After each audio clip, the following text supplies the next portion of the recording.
Hello,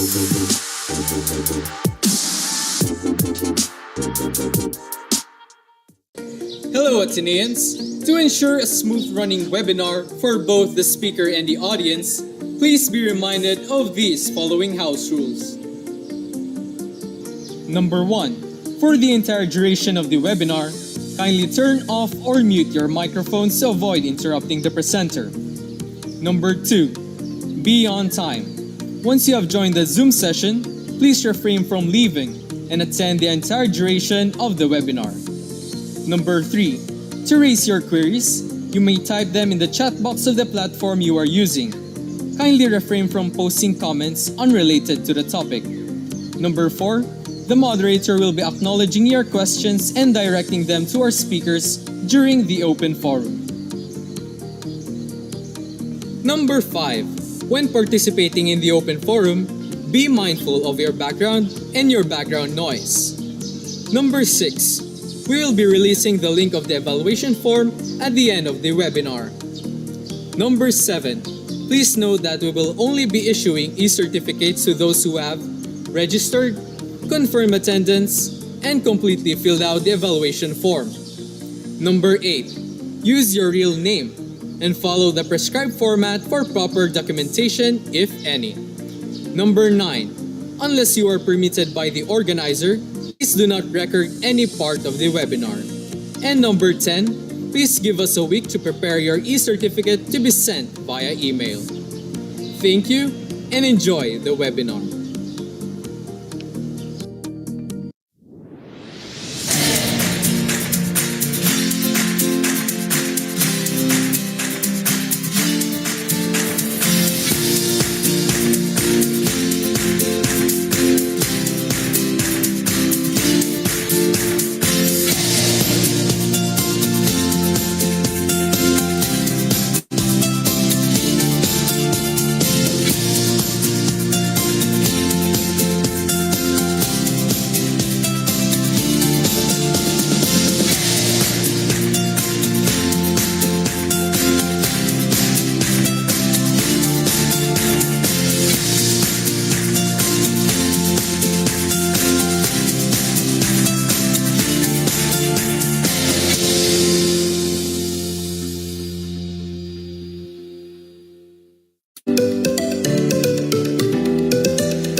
Hello, Ateneans!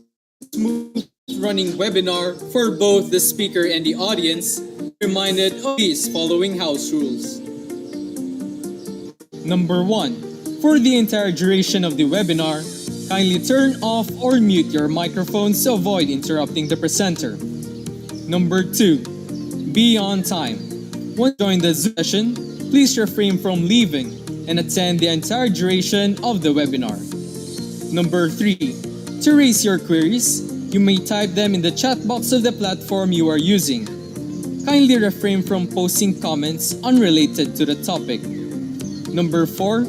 The moderator will be acknowledging your questions and directing them to our speakers during the open forum.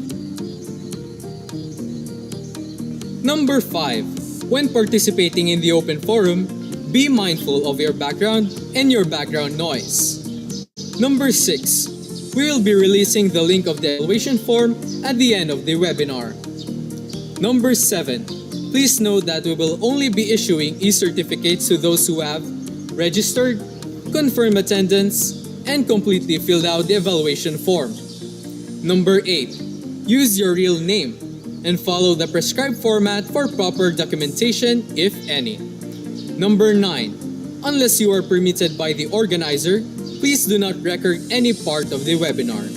And number 10. Please give us a week to prepare your e-certificate to be sent via email. Thank you and enjoy the webinar.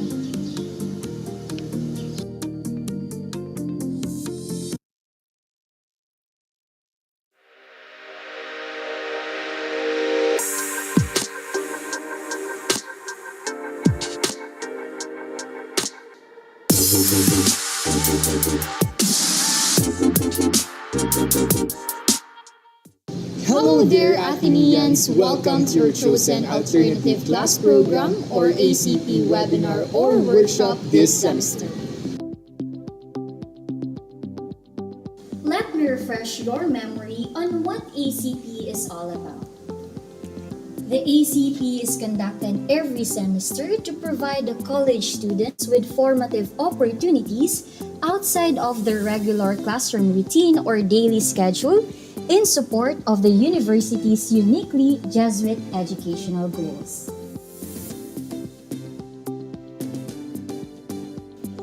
Carefully selected resource speakers from different fields of specialization are invited to share their knowledge, skills, inspire students to nurture their personal development, and partake in social advocacies or causes.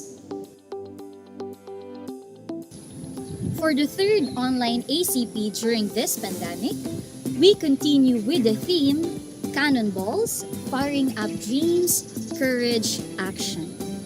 This theme is inspired by the conversion of Saint Ignatius of Loyola, founder of the Society of Jesus.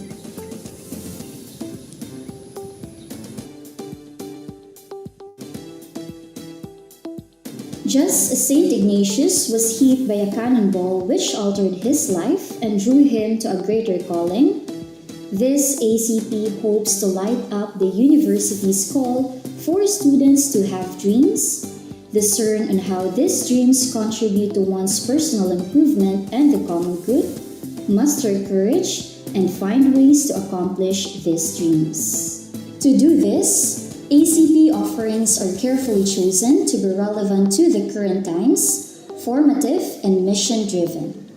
The webinars and e-workshops hope to start a conversation on one's life in the pandemic, the changes and transitions, and important events like the national and local elections. The online sessions and devote facilitate personal and even community reflection and discernment. Who knows? These virtual activities could fire up meaningful cannonball moments in you, dear students. At the end of the webinars and e-workshops, the ACP hopes for the following objectives. First, acquire knowledge and/or skills that are relevant to one's interest, talent, skill, passion, and advocacy. Second, relate or share the learning and insight gained from the topic or activity in conversation or dialogue and personal reflection. Third, examine the importance of one's interest, talent, skill, passion, and advocacy to the development of the society. And fourth, Seek ways or opportunities by which the gained knowledge and skills can be further advanced and used for the benefit of the immediate organization, community, or larger society.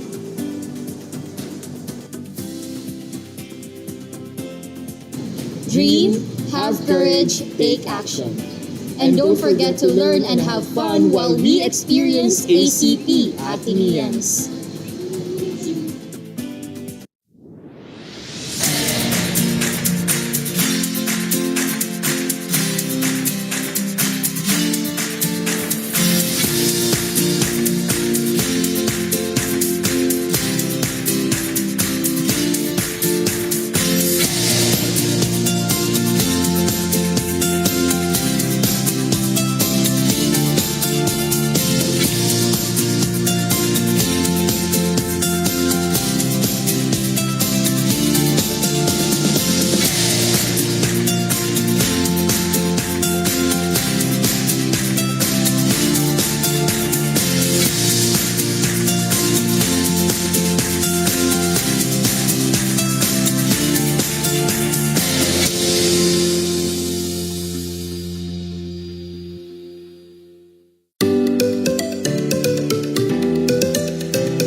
Hello Athenians! To ensure a smooth running webinar for both the speaker and the audience, please be reminded of these following house rules.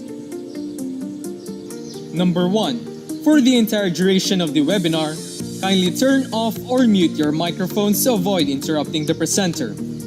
Number 2. Be on time. Once you have joined the Zoom session, please refrain from leaving and attend the entire duration of the webinar. Number 3. To raise your queries, you may type them in the chat box of the platform you use. Kindly refrain from posting comments related to the topic. Number 4. The moderator will be acknowledging your questions to our speakers during the open forum. Number 5. When participating in the open forum, be mindful of your background and your background noise. Number 6. We will be releasing the link of the evaluation form and the webinar. Number 7. Please note that we will only be to have registered, confirm attendance, and completely filled out the evaluation form. Number 8.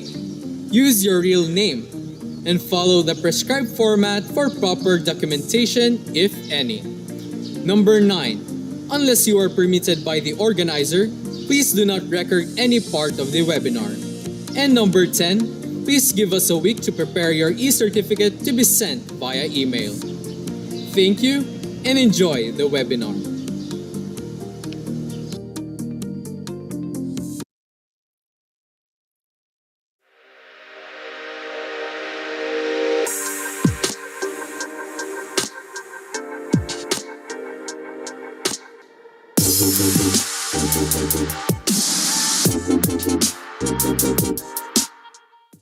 Hello there, Athenians! Welcome to your chosen alternative class program or ACP webinar or workshop this semester. Let me refresh your memory on what ACP is all about. The ACP is conducted every semester to provide the college students with formative opportunities outside of their regular classroom routine or daily schedule in support of the university's uniquely Jesuit educational goals.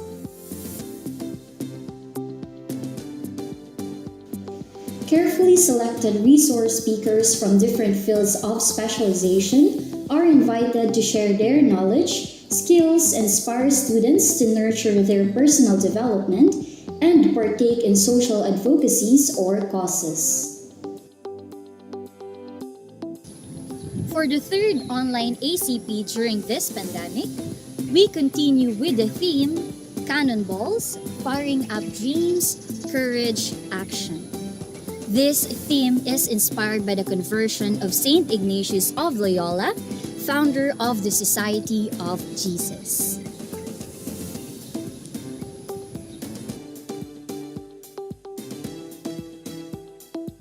Just as Saint Ignatius was hit by a cannonball which altered his life and drew him to a greater calling, this ACP hopes to light up the university's call for students to have dreams, discern on how these dreams contribute to one's personal improvement and the common good, muster courage, and find ways to accomplish these dreams. To do this, ACP offerings are carefully chosen to be relevant to the current times, formative, and mission-driven. The webinars and e-workshops hope to start a conversation on one's life in the pandemic, the changes and transitions, and important events like the national and local elections. The online series endeavor to facilitate personal and even community reflection and discernment. Who knows? These virtual activities could fire up meaningful cannonball moments in you, dear students. At the end of the webinar and workshops, the ACP hopes for the following objectives. First, acquire knowledge and or skill relevant to one's interest, talent, skill, passion, and advocacy.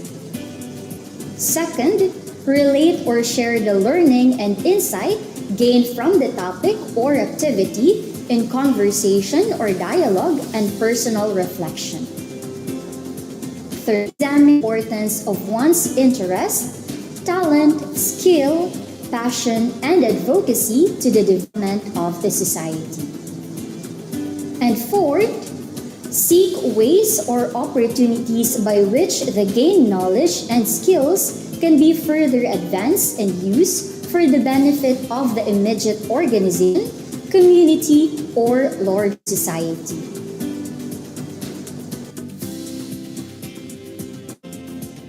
Dream, have courage, take action. And don't forget to learn and have fun while we experience ACP Athenians.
Magus afternoon, Athenians! Welcome to another installment of this semester's alternative class program. You are attending the ACP entitled Adulting 101, a beginner's guide to basic government services. I am Jackie Luan Sistina, and I will be your host for this afternoon. So to start, let me first ask you a question. So yan, chika-chika muna tayo. Ayan, ang tanong ay, may mga valid IDs na ba kayo? So kung meron, tell us kung ano yung mga valid IDs na yon. So to answer, you may go to the Mentimeter site that is flashed on the screen and with the link shared on the chat. So i-flex nyo na yung mga ID nyo na yan kasi yan ang patunay na nasa adulting stage na tayo. So the code for the Mentimeter site is 4733-7128. Again, 4733-7128. Ayan. So guys, enter the link and share it with us. Ano nga ba yung mga ID na meron na kayo? So, ayan, may mga answers na ba tayo? Ano nga ba yung mga na yun? Meron na kayong passport or baka student ID pa lang meron kayo, no? So, napaka-relevant ng pag-join nyo sa webinar na to. So, ayan, school ID karamihan, no? School ID sa atin. School ID talaga, meron yung iba. May may T na daw sila. May postal ID pa. Tapos, wow, may mga passport na. Ready na umalis ng bansa. Driver's license. Ayun. National ID. Wow, nakarating na sa inyo ang national ID. Meron din PhilCs and mga valid e-passport. Pero palang ganon, e-passport. So, ngayon ko lang nalaman, new knowledge. So, meron na ding mga PhilHealth. Pero ang pinakamarami pa rin talaga is yung school ID. Nangangalawa lang yung mga national ID, postal ID, tapos mga PhilHealth driver's license. So, ayun, karamihan sa atin mga student, ID pa lang ang meron. So, yung mga wala pa naman, maybe you could share to us kung ano na nga yung mga tina-target nyong makuha perhaps within the year. So you can type it na lang sa ating chat box. Senior citizen according kay Kuya John Patrick. Tama. Yung iba mga senior citizen na yung mga nakakakuha. Anyway, so ano nga ba ulit yung mga gusto nyong makuha ng mga IDs? Baka gusto nyong magkaroon ng pag-ibig, mga ganyan. Pag-ibig ID ha, hindi yung pag-ibig. So, ayan, mukhang natutulog ba ang ating mga participants? Energy check naman dyan, guys. So, ayan, ayun, sabi ni Ate Rochelle, UMID, tapos yung iba passport. So, baka, mag-set na kayo ng mga schedule dyan to, para makakuha na kayo. Karamihan talaga passport, no? Gusto ko guys makaalis ng bansa. Anyway, so yan, thank you so much dear participants. Karamihan driver's license, passport, school ID. School ID, baka mga first year to, no? Mga freshman kayo. Hello. Hello, Flor May Nalasco. So, ito naman, meron din bang nag-apply na? Pero hanggang ngayon, hindi pa dumarating. So, react tayo dyan. Thumbs up na lang sa mga di pa dumarating ang ID. Yes, national ID from Ate Kyla. Cyril Macaraig. 1 year na daw, according to Janice Hebrio. National ID. Fortunately, sa akin, tumating na national ID ko. So, sana all na lang sa mga Okay, tinagan na yung mga Sabi ni Ate Flor, again, nag-glow up na po ako. Wala pa ID ko. Sana all nag-glow up. Anyway, ayun, aasa pa rin na dumating ang national ID. So karamihan talaga sa atin, hinihintay yung national ID, no? So ayan, hope all. So salamat for your cooperation, Athenians. Indeed, isa sa mga bagay that adulting asks of us is to secure these valid IDs. And when you need to formally register yourselves for accounts, katulad na sa mga banks, tapos mga online government sites such as NPI or literally anywhere else that there's a need for a proof of identification, yung mga ID na yan are one of the basic requirements. So today, we are very fortunate to have with us not just one, but 4 people. So from PhilPost, PhilHealth, SSS, and Pag-ibig. So to share with us our 4 steps to adulting. So to be officially registered members of their respective institutions and to apply for their identification cards. So yung mga nangangarap magkaroon ng mga ID sa PhilHealth, SSS, Pag-ibig, tapos sa PhilPost, this is your chance. So yan, before we proceed, a few reminders lang to our participants here in the Zoom meet and those who are watching live on YouTube. First, please turn off po your microphones unless told to speak para naman hindi natin ma-distract ang ating speakers and mga fellow participants. However, you may want to open your cameras only if possible. But pag hindi pwede, pag hindi kayo pinapayagan ng internet nyo, then it's okay po. So, second, if you have any questions or comments, feel free to send your messages through the Zoom chat. Submit questions through the Google form link.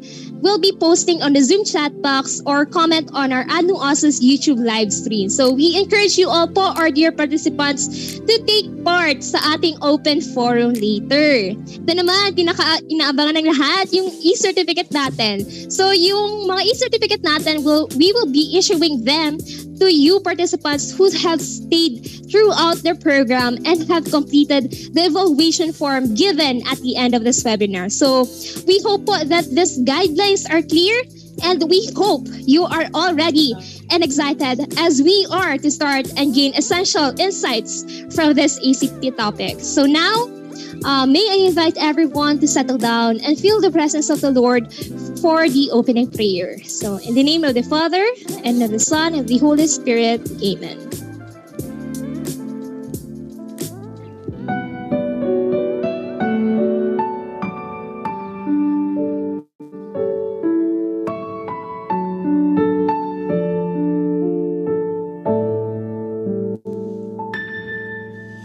I beg to fall in love with Thee, my Lord, with every breath of life I take. I beg to fall in love with Thee, my Lord, its every beat I to Thee forsake. For even if my thoughts fall short of knowing You, and even if my will runs terrified, Your passion flings the darkness of my soul, sheds its light, breathes its life, stills the murmur of the night. I beg to fall in love with Thee, my Lord, with every breath of life I take. I beg to fall in love with Thee, my Lord, its every beat I to Thee forsake. For even if my heart falls short of loving You, and even if my spirit hides away, Your love for me surpasses all my fears. I do all I do, all I am, all that I can ever be.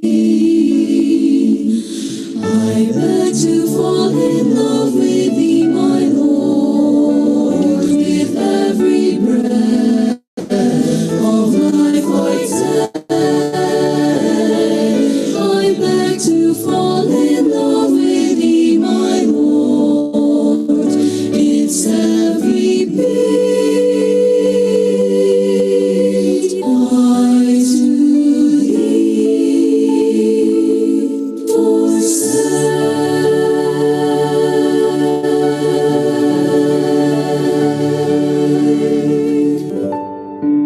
In the name of the Father, and of the Son, and of the Holy Spirit. Amen. So thank you so much, Sir Joseph Reboriano and the University Choir for the invocation. So to those who have just recently joined us on Zoom and sa mga nanonood sa atin sa Anu Osa YouTube channel, magandang hapon po ulit Once again, this is the ACP webinar. You have chosen to attend Adulting 101, a beginner's guide to basic government services. So now, papunta na tayo sa exciting part. Saan nga ba? Alam niyo kung saan? Sa pag-ibig. So ayan, patingin nga ng heart reacts dyan sa mga patuloy na lumalaban para sa mga minamahal. Ayan guys, heart reacts. Nako, thank you so much. Sabi nga kanina ni Ate Tiffany Ruth Bagasina, hope all. So malaking sana all. Anyway, kidding aside, yes, our first speaker would be from Pag-ibig. Again, if you have any questions, you may send them through the Google Form link sent on the Zoom chat box. Allow me to introduce him to you. So our first speaker is currently the Marketing and Customer Support Assistance in Pag-ibig Fund Naga. So he received his degree in AB Political Science in Ateneo de Naga University. So he took his law degree at University of Nueva Cáceres and has also passed the recently concluded 2020-2021 bar examination. So everyone, let us all welcome and give him a big round of virtual applause, Attorney Andres Samar Cypres Jr. So, good afternoon, Attorney. Are you here po? Ayan, Yes, good afternoon, sir. Hi, Jackie. Good afternoon. Good afternoon po.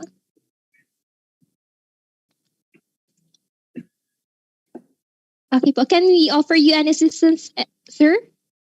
I know, it's okay. Okay po, thank you, sir.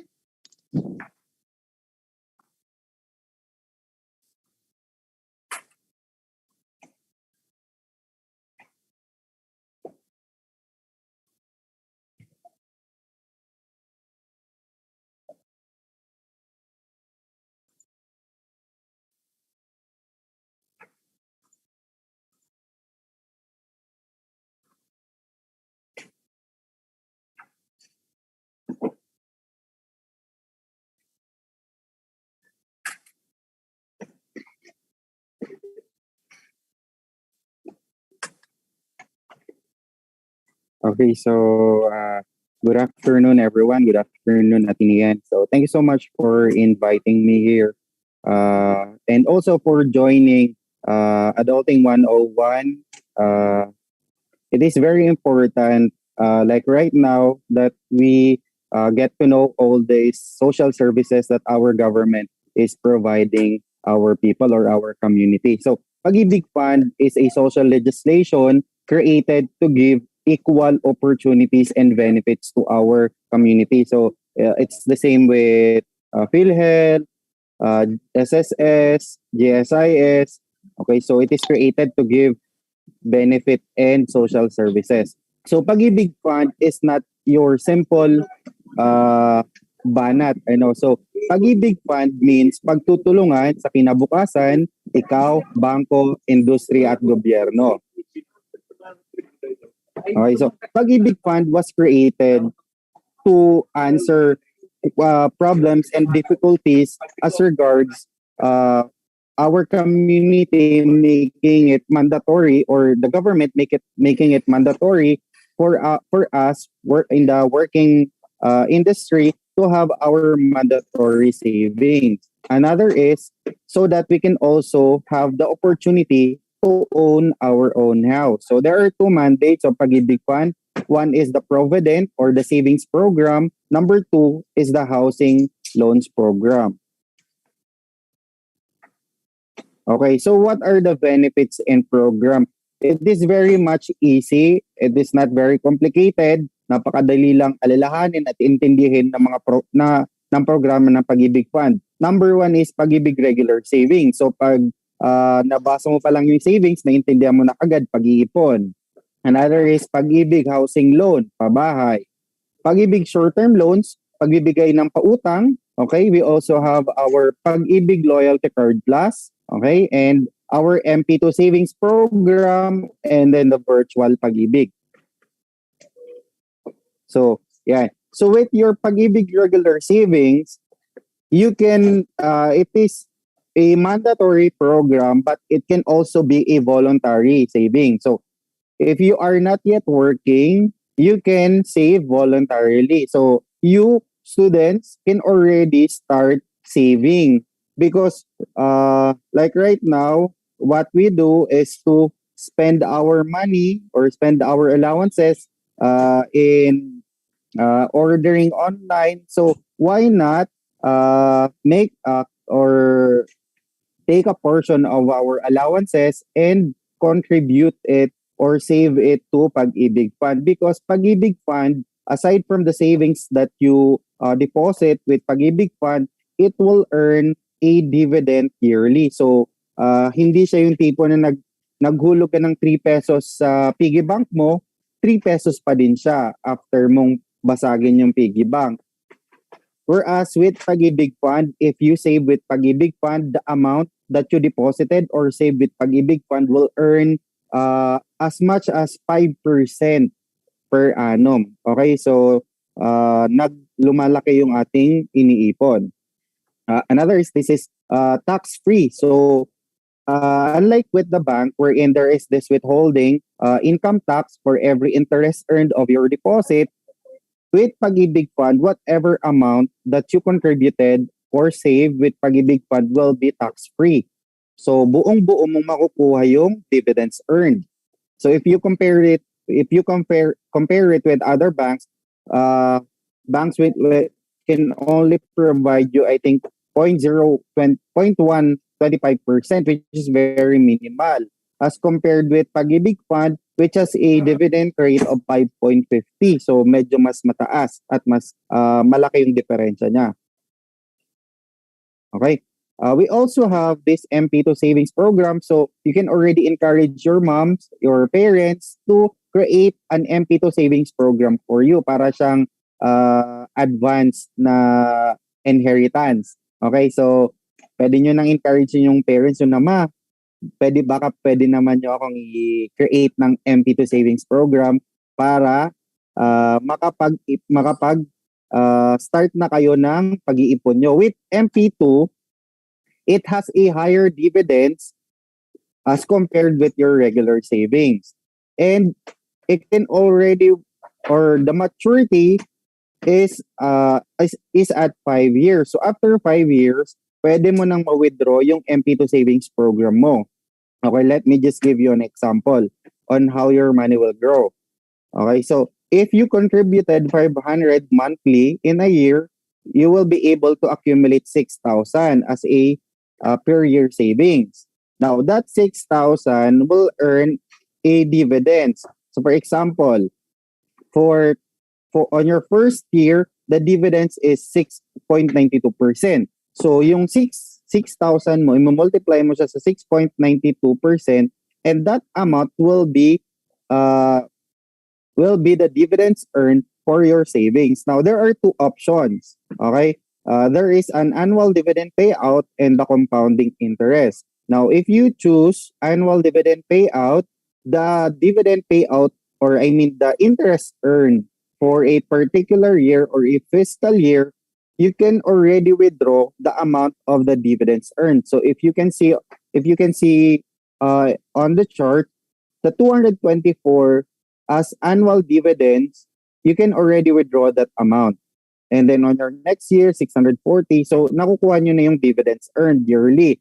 However, yung principal or yung savings nyo, mag-aantay pa din tayo after 5 years. Okay? So example naman ng compounding dividend payout. Pag compounding naman, for example, 1,000 yung ini-impok nyo or sinisave nyo monthly, okay, yung 412 pesos na na-earn niya na dividends, mag-add up siya dun sa principal or dun sa inipon nyo. And in the following year, that amount or the dividend earned will be added to your principal. And then yung total amount na yun na yung bibigyan or dun mo na i-multiply yung interest rate for that particular year. So that is an example if you contribute 1,000 pesos on a monthly basis. Okay? So after 5 years, you will be able to save up to 60,000. And then there is this dividend, there is this compounding dividends, which is equivalent to 10,000. Okay, that amount will be added to your principal, and then 70,000. You can already withdraw that after 5 years. Okay. Ayan. So how can you enroll? Very easy. Just log in to www.pagibigfund.gov.ph and then go to virtual Pag-ibig for members. Click be a member button followed by apply for MP2 and then automatic ma-generate na agad yung MP2 account number. Now, yung MP2 account number nyo is different from your MID or yung Pag-ibig number nyo. So first, before kayo maging member ng MP2, you need to apply for your Pag-ibig number. So dapat meron na muna kayong Pag-ibig number. Yun yung uunahin nyo to become a Pag-ibig member. Okay, you can also apply for short-term loan. Sa short-term loan naman, this is 80% of your total contribution. So kung nag-contribute kayo dun sa Pag-ibig 1 nyo, okay, yung 80% nyon, after 2 years kayong naguhulog, pwede na kayong mag-apply for loans. Okay, you can loan for any purpose that you would like to use your contribution. Okay, next is our Pag-ibig Loyalty Card Plus. So kanina may mga nag-post sa inyo na meron na daw senior citizen ID. Okay, our Pag-ibig Loyalty Card Plus is like a senior citizen ID. Why? It's because you can earn discounts and rewards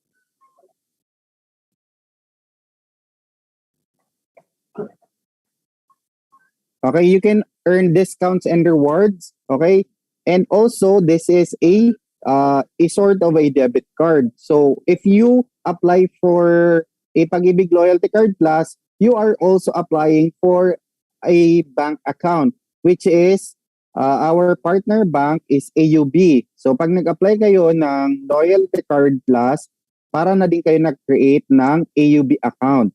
So, pwede nyong paglagyan ng pera din yung AUB account no. Now, as regards with the discounts and rewards, we have 361 partner establishments nationwide.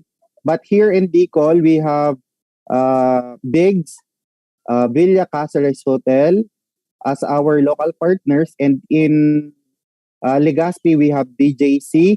And in in Daet, we have one of the hospitals there. So with Biggs, if you have this Loyalty Card Plus, you can have a discount as much as 5%. Yes, and also you can avail of a 10% discount with Villa Caceres. That includes the buffet, RJ's buffet, I believe. So you can also avail 10%. Also, we have McDonald's. So yung mga nag-frequent sa McDonald's, you can have a 5% discount. Now, how can you apply? Napakadali lang. Una, dapat meron na tayong Pag-ibig number. Okay? So kung yung makikita nyo dyan sa sample Loyalty Card Plus, yung 12-digit number, that is your Pag-ibig number. You need to have that first. You can have that by applying online. So, log in lang kayo sa www.pagibigfund.gov.ph or mas madali, search nyo na lang, Google nyo na lang. Apply for Pag-ibig. Automatic, dun na kayo niyan. Pag click nyo ng link, automatic pupunta na kayo niyan dun sa enrollment, online enrollment. So, you just have to fill in the information, personal info. Okay, so after nyong makompleto yung personal info na kailangan, makaka-receive kayo ng tracking number. And then after 2 to 3 working days, after your enrollment, you will already receive your Pag-ibig number. Now, kung wala kayong na-receive na text message or email, you can visit our Pag-ibig branch. We are located at Robinson's Place, Naga, 3rd floor. Okay. So, we also have our virtual Pag-ibig. This program is not yet an app, so you can check this online by visiting our website www.pagibigfund.gov.ph, and then from there, just click on virtual Pag-ibig, and then you can already click on the options or almost all our Pag-ibig program. So you can already apply to be a member, apply for a loan. However, for the Loyalty Card Plus, you will still need to go to our office because there is a biometrics that is being done. Okay, so kukunan kayo ng fingerprints and then your picture, of course. And how much is the ID?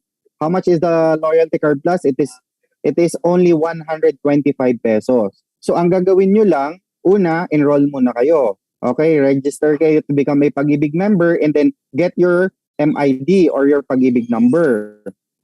Okay. After nun, pag nakuha nyo na yung Pag-ibig number nyo, you just need to pay for 1 month. 1 month contribution, which is equivalent to 200 pesos. You can do it via GCash, Paymaya, or you can do it over the counter dito sa branch. Now, pag nakapaghulog na kayo, okay? Pag nakapaghulog na kayo, pwede na kayong dumiretso dito sa branch and then you can already apply for a Loyalty Card Plus. Yung Loyalty Card Plus natin, very fast. So automatic, upon application, you will already receive your Loyalty Card Plus. So hindi na tayo mag-aantay. Automatic, napiprint na agad yung card natin. Yan. Yun yung ating mga payment centers. So if you have already your Pag-ibig number, wala kayong time para magbayad over the counter. Pwede kayong magamit ng GCash, Paymaya, Bayad Centers, or any partner merchants. And then once na nakapag-process na kayo ng payment nyo, punta na kayo dito sa branch, and then you can already apply for a Loyalty Card Plus. What are the requirements? So you just have to fill out the application form, which is downloadable online. Search nyo lang, Loyalty Card Plus application. And then you will need to have one valid ID. So medyo mahirap makakuha ng valid ID. However, mayroon tayong alternative. Kung wala pa kayong valid ID, pwede kayong magpa-issue na lang ng barangay certificate. Okay? So yung ating kasing student ID, hindi siya pwede sa pag-apply for a Loyalty Card Plus. So kung wala pa kayong other valid IDs, yung alternative natin, pwede kayong kumuha ng police clearance or pwede rin naman na NBI clearance or a barangay certificate. Okay, so ulitin ko lang, yung ID cost natin or ID fee is only 125 pesos and then your Loyalty Card Plus will already be printed automatic po upon application. So madadala nyo na agad siya. Okay, so that ends my presentation. Let's now proceed in answering your questions if there is. Okay, so thank you so much, Attorney Andres. So we are very grateful to you for that very informative talk. And truly, we all deserve Pag-ibig. So guys, alalahanin niyo yan, you deserve Pag-ibig. So heart react naman dyan sa ating guest speaker from Pag-ibig. Ayan, thank you guys. So to our audience, if you have any questions po for Attorney Andres, you may still send them through the Google form link or in the chat box and we will try to read it from you so the speaker can address it. So while you are constructing your questions and messages po, let us welcome our first reactor for this webinar, Miss Yvonne Angela Awa. Hi, Bunny. Are you here? Hi, Jackie. Ayan. So, hi, Bunny. Loud and Do you clear have po any, yes po, loud and clear. Okay, thank you. All right, Thank so you. good afternoon, everyone. So first of all, a heartfelt thanks, of course, to our speaker, Sir Andres Cypres Jr., the Marketing and Customer Support Assistant of Pag-ibig Fund Naga, and of course, also to all of the participants who are virtually here right now. So alam nyo guys, being one of the students who are in the stage of Adulting 101, aminin, Adulting 101 na tayo. So this talk is indeed a big help to me, to us personally, kasi ako wala rin akong sobrang idea on how these different government services work, such as the Pag-ibig Fund. Yung mga naituro ni Sir, feeling ko ngayon ko lang yun nalaman. So I'm very happy that I'm very happy na na-share yun sa atin ni Sir. considering nga na most of us siguro dito graduating student already, and we really need to know more about these things kasi soon we'll be part of the corporate world, working na. So, syempre, pag sumasahod na tayo, dapat alam natin how to manage our finances wisely, di ba? Meron, as presented nga, available yung Mp2 Savings, ganon. And of course, meron din silang offered loan. So we should be aware of these services and services offered, benefits and different perks of this government agencies. And with sharing Sir's knowledge and expertise, I am now guided. We are now guided kung ano nga ba yung mga dapat nating asikasuin as early as of now. So baka mamaya mag-apply na ako ng number, di ba? That's all. Thank you po. So ayan, thank you so much, Vanny. Sir Andres, would you like to respond to Vanny's insights and comments? And thank you so much, Vanny. So, I do hope na paninindigan mo yan, na mag-enroll ka na later on, and then get your Pag-ibig number because eventually you will need this. This is a mandatory requirement for your pre-employment. So before you can be hired, you need to have your Pag-ibig number that you will submit to your prospective employer. And also, it is very much important that we know all these services so that we can enjoy them because this is a privilege. Okay? So, pribilehiyo itong mga social services na ito. Kaya as much as possible, we need to take advantage as early as now. Okay. Thank you so much for that, Sir Andres. Kasama po ako ni Vanny na maninindigan. Dapat. So, yan. Dapat lang guys, manindigan tayo. So, yan. We have here questions po from our Google Forms. Kanina nagpa-answer tayo. So, the first question would be, can we withdraw Mp2 savings before maturity? So, ayan po, sir, yung first question po. Mukhang nagbasa yun ah. Okay, so napakagandang question. So you can withdraw your Mp2 savings before the maturity of 5 years. So that is a pre-termination. Now, what is the effect of pre-terminating your Mp2? Now, there are valid grounds wherein you can pre-terminate your Mp2, for example, death of a member, physical disability, permanent departure from the Philippines. So those are one of the grounds wherein you can validly pre-terminate your Mp2 savings. So the effect of that is that you will get 100% of the total dividends earned. Okay? However, the principal would still be 100% kahit anong rason man yan. Now, anong epekto pag hindi valid yung ground? Meaning, gusto niya lang talagang i-withdraw kasi ayaw niya napagod na siya mag-ipon. Okay, now, if that is the reason, there is an effect on the dividends earned. Now, kung hindi valid yung reason, only 50% of the dividends earned will be given back to the member.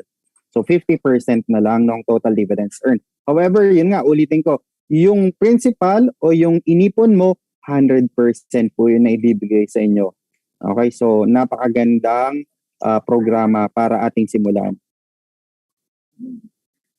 Okay, thank you, attorney. So, another question po. How much po ba pwede i-top up sa card? Okay. So, yung contributions natin, minimum niya is 100 pesos actually, but we are encouraging our member to contribute as much as 200 pesos. The 200 pesos will be the minimum amount. Now, sa pag-ipon nyo, kahit ilang amount, okay? Huwag lang bababa sa 100 pesos. So for example, nag-ipon ka ngayon, naghulog ka ngayong May as your starting contribution. By June, meron kang extra, hindi ka nag-Shopee, okay? So meron kang extra 300. You can save up to kahit ilang amount, okay? Pwedeng pabago-bago. So there is no fixed amount. Now, kung ang question niya is if there is a bank-to-bank transfer, sa ngayon wala pa. So, yung ating mga payment facilities, meron pa lang tayong GCash, Paymaya, ayan. So sa GCash and Paymaya, there is already an app that you can go to. Automatic, dun po kagad yan sa Pag-ibig. Okay? Okay po. Thank you, sir. So another question po. Ito po yung sabi niya. Hello po. Ipapaklarify ko lang po sana kung yung 200 pesos fee po ba para sa pag-member or pagkuha ng Pag-ibig number?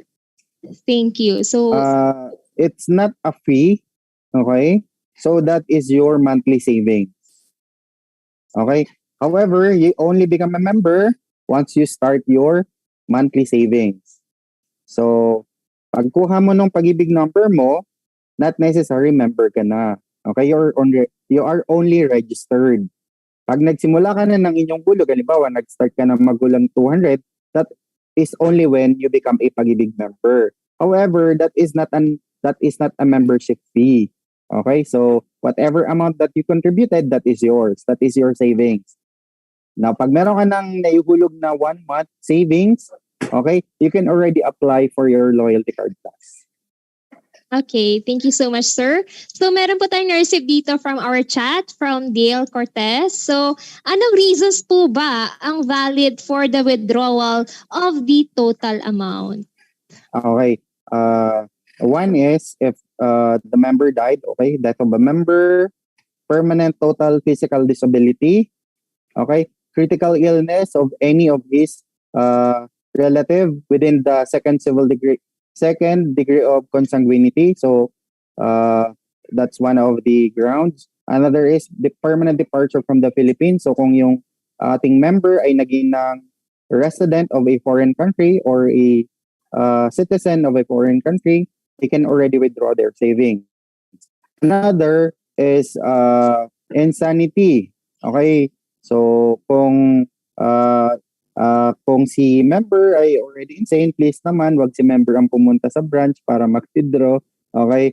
Or pwede naman na kung si member ay already 60 years old. Okay? Or already retired.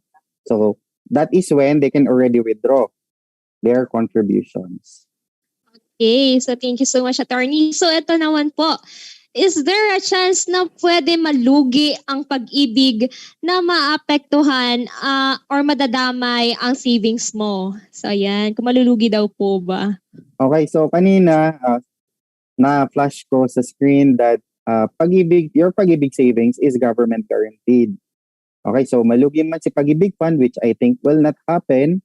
Okay, the amount that you contributed is will be paid out by the Bangko Sentral or the PDIC. So guaranteed siya. Okay, Guaranteed so whatever amount that you contributed, that will be given back to you plus the dividends, sir. So sure pala po sa Pag-ibig. Yes. So ayan po. Another question po, are we allowed to have 2 or multiple Mp2 saving accounts? Mukhang madami itong pinag-iipunan. Yes, of course, again, you can have multiple accounts. Kasi tayo, di ba, we very OC tayo. Parang meron tayong plan A for our, or savings A for our whatever reason. And then we also have another savings account for other purposes. So pwede. Kasi nga yun yung nakikita ni Pag-ibig Fund as one of the Filipino culture wherein ayaw natin na sasama-sama yung ating mga pera. Parang may pinaglalaanan tayo for different purposes. So yun. So to answer that question, yes, pwede kahit ilan. Okay? Okay po. Thank you so much, sir. So another question po. Madami tayong question. So from Eliza Villar, pwede din po ba na hindi i-withdraw yung iyong sa Mp2 account kahit tapos na iyong 5 years? Like, i-continue na lang po siya. Ayan. So, yan. Very good question. Okay, after 5 years, na mature na yung Mp2 Savings Program mo, mag-earn na lang siya ng dividends for additional 2 years. Excuse me. However, the rate will not be Mp2. It will be only regular. So after 5 years, we do encourage our members to already withdraw their Mp2. Okay? Kasi ang ating Mp2 is only for 5 years. Okay? So, yan. Withdraw na. Okay. Thank you so much, sir. And then, Ito naman po. and then apply for a new account. Okay. So, thank you so much, sir. Another question po. What will happen po if hindi po naipagpatuloy ang paghulog? For example, naghulog po for 3 months and after that, hindi na po nasundan. Ano po ang mangyayari? Ayan, okay lang yan kasi voluntary savings pa din lang naman kayo. So, pwedeng paputol-putol. Okay? Hindi siya katulad ng bangko na mayroong tinatawag na dormancy. Meaning, pag wala kayong bank transaction for several months, mababawasan yung hinulog nyo. Okay? With Pag-ibig Fund, there is no such thing. So, kahit hindi kayo nakapag-ulog for 5 years or kung ilang years man yan, yung inipon nyo or yung savings nyo, nandun pa din kay Pag-ibig Fund at nag-earn pa din ng dividends yearly. Okay, so ayan, so kung kailan naman kayo ulit makapaghulog, doon lang din naman siya mag-add up dun sa contributions. Okay, thank you so much, sir. So, ayan, I know that many may still have some questions. However, we will only accommodate. Ito na lang, last question na po. So, ito parang nag-a-apply na siya. So, ito po yung question. Okay. Pag-apply po ng loyalty card, sa application form po kasi need my employer. So, is it required po ba? Hindi. Pwede ang voluntary. Meron doon portion na iti-take nyo kung voluntary or employed. Okay, so ayan, voluntary. Pwede naman palang voluntary. So that's the last one po. Again, thank you for sharing this with us, Attorney Andres, and for answering everyone's question. Napaka participative ng ating mga participants. So thank you, participants. Basta talaga sa pag-ibig, interested ang lahat. Oo nga po eh. So ayan, sir, iibigin namin dalhin ka ulit sa Ateneo to share more about Pag-ibig po. So thank you so much again, sir. Thank you so much po again. Thank you so much po for inviting me. Yes po, sir. Thank you so much po. So, guys, are you still here with us? So, how about we get some reactions just to make sure kung gising pa ba or ano? Sabi ni Efren Abiog, hindi tayo sawi in fairness. So, ayan. Thank you so much. Ayan, gising-gising pa. So ngayon, may I again inform everyone that you can send your questions sa ating Google Form link na sinend kanina. Or leave comments directly in the chat in case you have any questions for the current speakers. So, mababalikan niya lahat. At so, ngayon naman, let's move on to our next speaker. So, our next speaker is the Social Insurance Officer 3 of PhilHealth LHIO Camarines Sur office and the current Membership and Marketing section head. She finished her bachelor's degree in Development Communication in Ateneo de Naga University, where she graduated magna cum laude. She also has a master's degree in management and has also taken units for PhD in behavioral management. So she supervises the operations of PhilHealth Express offices in Nabua and Goa, Camarines Sur. Furthermore, she leads the implementation of marketing advocacy-related activities of PhilHealth, which targets organized groups and individuals in Camarines Sur. So everyone, let us all welcome and give her a big round of virtual applause, Miss Mary Ann T. Vera Cruz. So good afternoon, ma'am. Hello po.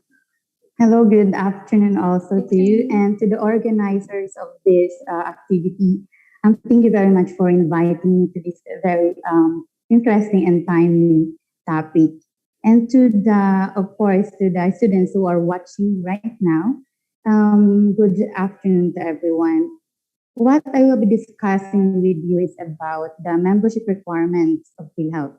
Kung paano po ba kayo makakapag-miyembro sa amin, as well as ano po ang mga contribution na kailangan yung mabayaran, and the benefit, availment na gagawin ninyo.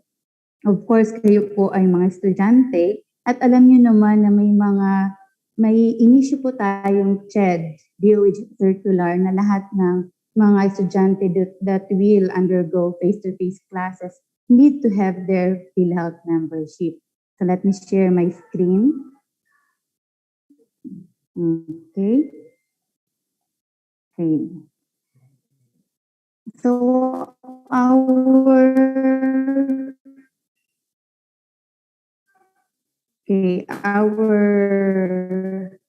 RA 1123 or Universal Healthcare Law, that's what we are implementing right now. Masyado pa po itong ni President Rodrigo Duterte noong February 20, 2019. It was just published on February 21, 2019 in the official gazette. So ito po yung mga taon na wala pa tayong pandemic. But still, very timely ang Republic Act na ito because may mga benefits that will cater for COVID-19 packages. Lahat ng tao will have equitable access to quality and affordable healthcare and protection against financial risk.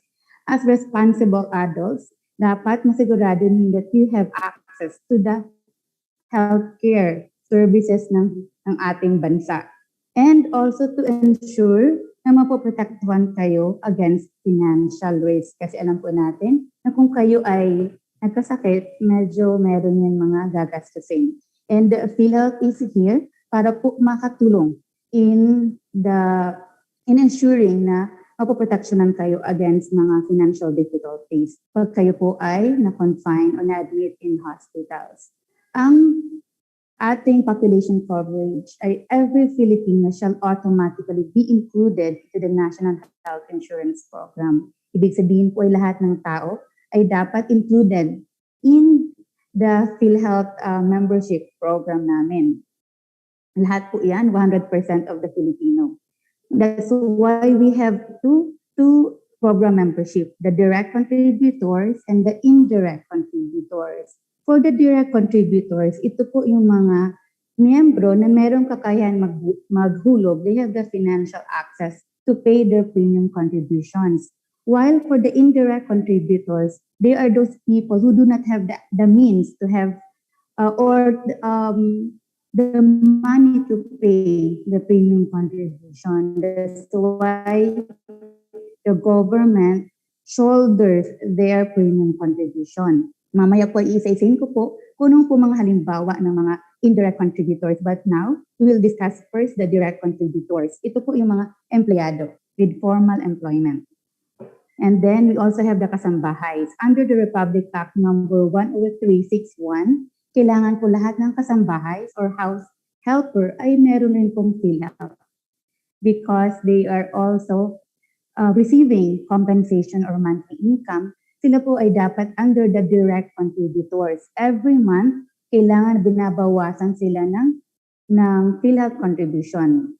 At the same time, may counterpart ang employers pagbayad ng kanilang premium contribution. Now, for the self-earning individuals and professional practitioners, ito naman po yung mga may-ari ng negosyo or even the voluntary members. Ito rin yung merong mga professional like yung mga doctors or dentists yung sarili ng clinic. Yan po yung mga nang-fall under the professional practitioners. Now, we also have the lifetime members. Ito naman po yung mga lola at lolo natin na naka-reach na po ng age 60 at nakapaghulog ng mga at least 120 months contribution or 10 years. If they have reached the age of 60 na hindi na po sila nagtatrabaho, they can already enjoy lifetime free membership sa PhilHealth. Ibig sabihin po, hindi na po sila magpo-continue ng pagbayad, but lifetime na nilang ma-enjoy ang PhilHealth benefits. Yan po ang kagandahan pag kino-continue ang ating PhilHealth contributions. We also have the OFW.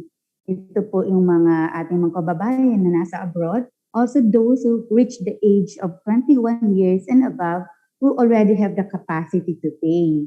And even Filipinos living abroad. Yan po.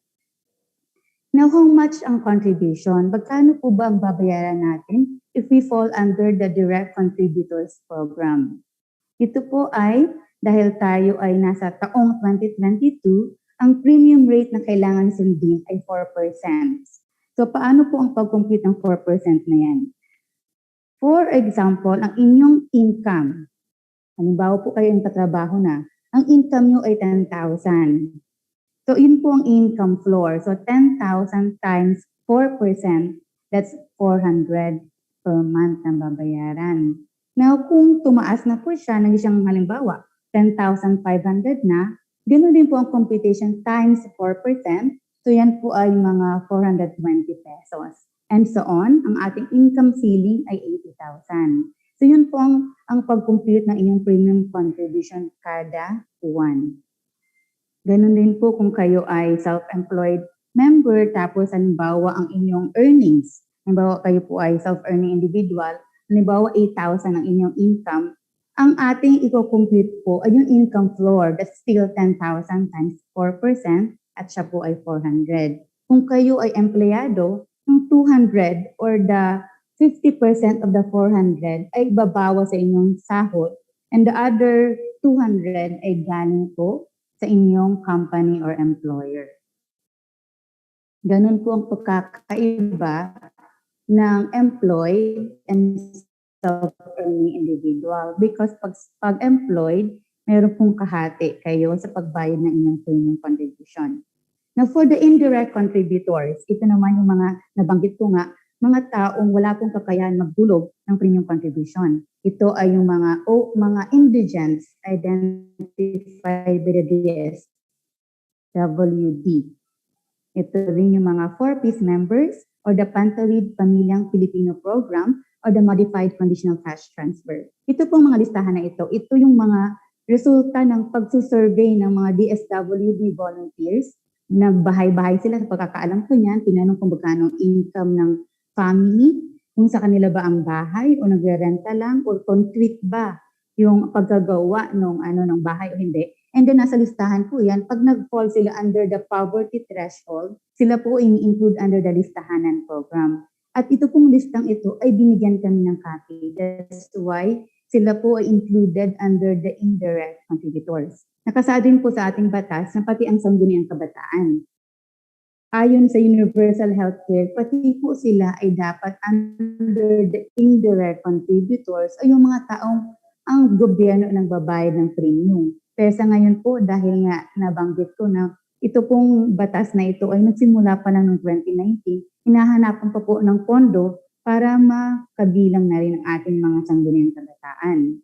And then next po, we have the senior citizens. They are those who are not covered by any program. Ibig sabihin, hindi po sila kabilang sa 4Ps o hindi sila kabilang under indigents or hindi rin sila pwede or qualified under the lifetime program of the direct contributor. So, lahat po ng mga lola at lola natin, wala pong active membership, hindi po retiree, hindi pensioner, hindi employed, pwede pong mag-enroll under the senior citizens program. We also have the PWD. So, ito po ay ang listahan ng PWD ay nanggagaling po sa listahan o registry ng DOH. Ang gagawin po ay kailangan namin makakuha ng ganun pong listahan para maipasok rin namin sila under indirect contributors. Right now, we already partnered and coordinated with DOH para po sa listahan na ito, para itong mga may kapansanan ay may pasok namin under indirect contributors. You also have all Filipinos aged 21 years old and above without the capacity to pay premium.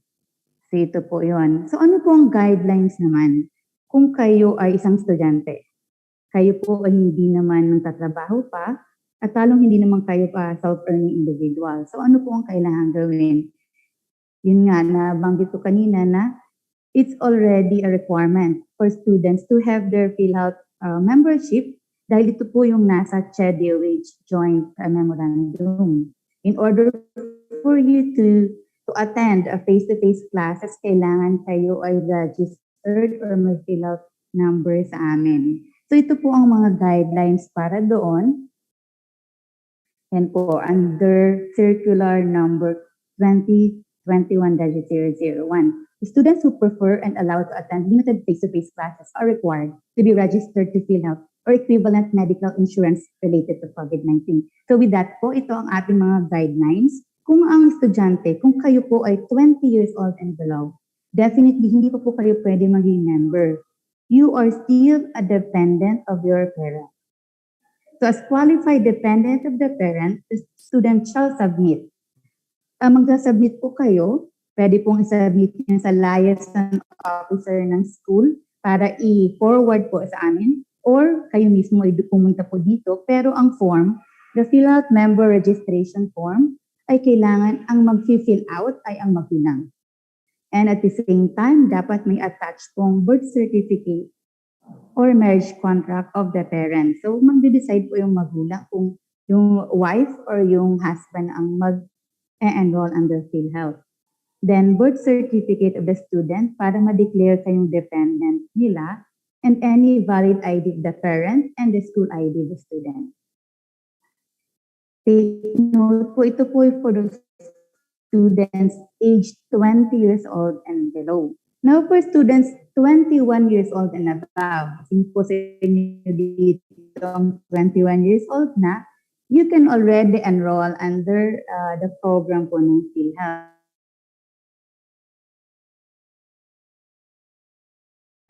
So, meron pong dalawang klaseng category ng prescribed premium, okay? At may mga student namang walang kakayang contributions ninyo. So, for students with financial capacity to pay the prescribed premium, kayo po ay under the direct contributor, self-earning individual. Ito po yung mga kailangan yung i-submit. Fill out member registration form na filled out and signed ninyo, birth certificate ninyo, photocopy lang po either from the PSA or civil registrar. Pwede na rin po yan. Just make sure na may registry number ang inyong birth certificate.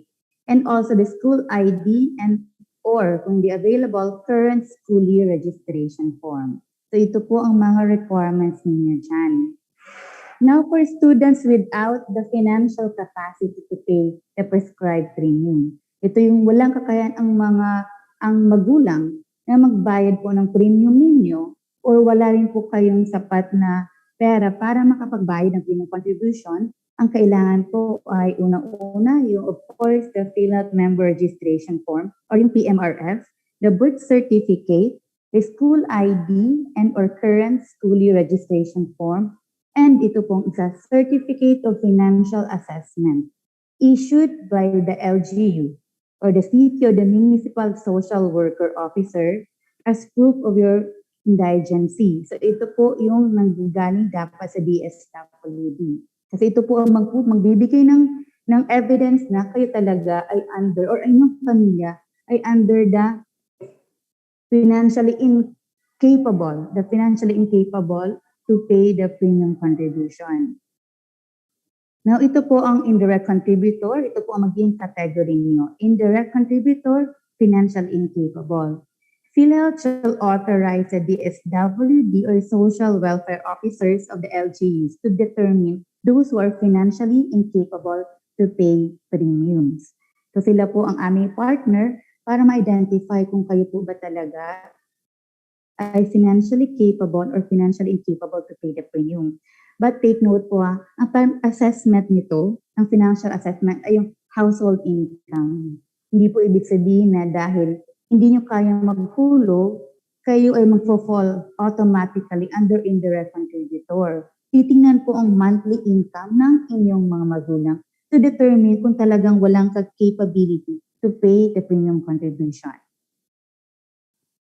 Ito po ay yung example ng hihingiin ninyong certificate of financial assessment.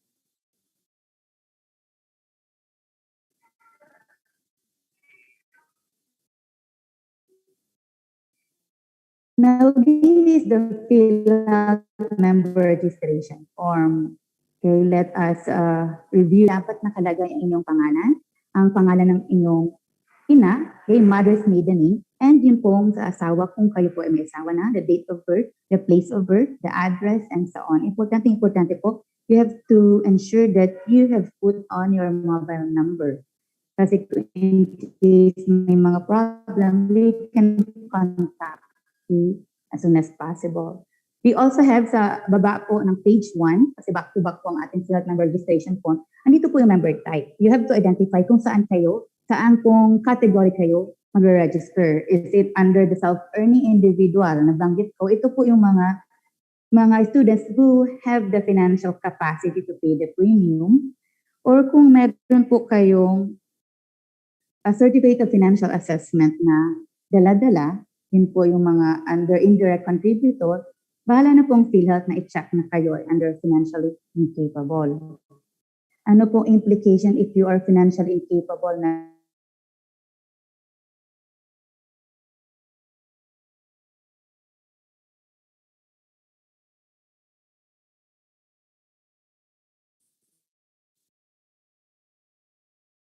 member? Ibig sabihin po yan na hindi po kayo kailangan maghulog ng premium contribution. Ang inyong validity period or inyong membership coverage ay automatic from January 1 to December 31, 2022. And then for next year, kung kayo po ay still financially incapable, then you have to ask again sa ating DSWB ng Certificate of Financial Assessment para ma-renew kayo sa next na taon or next year. For the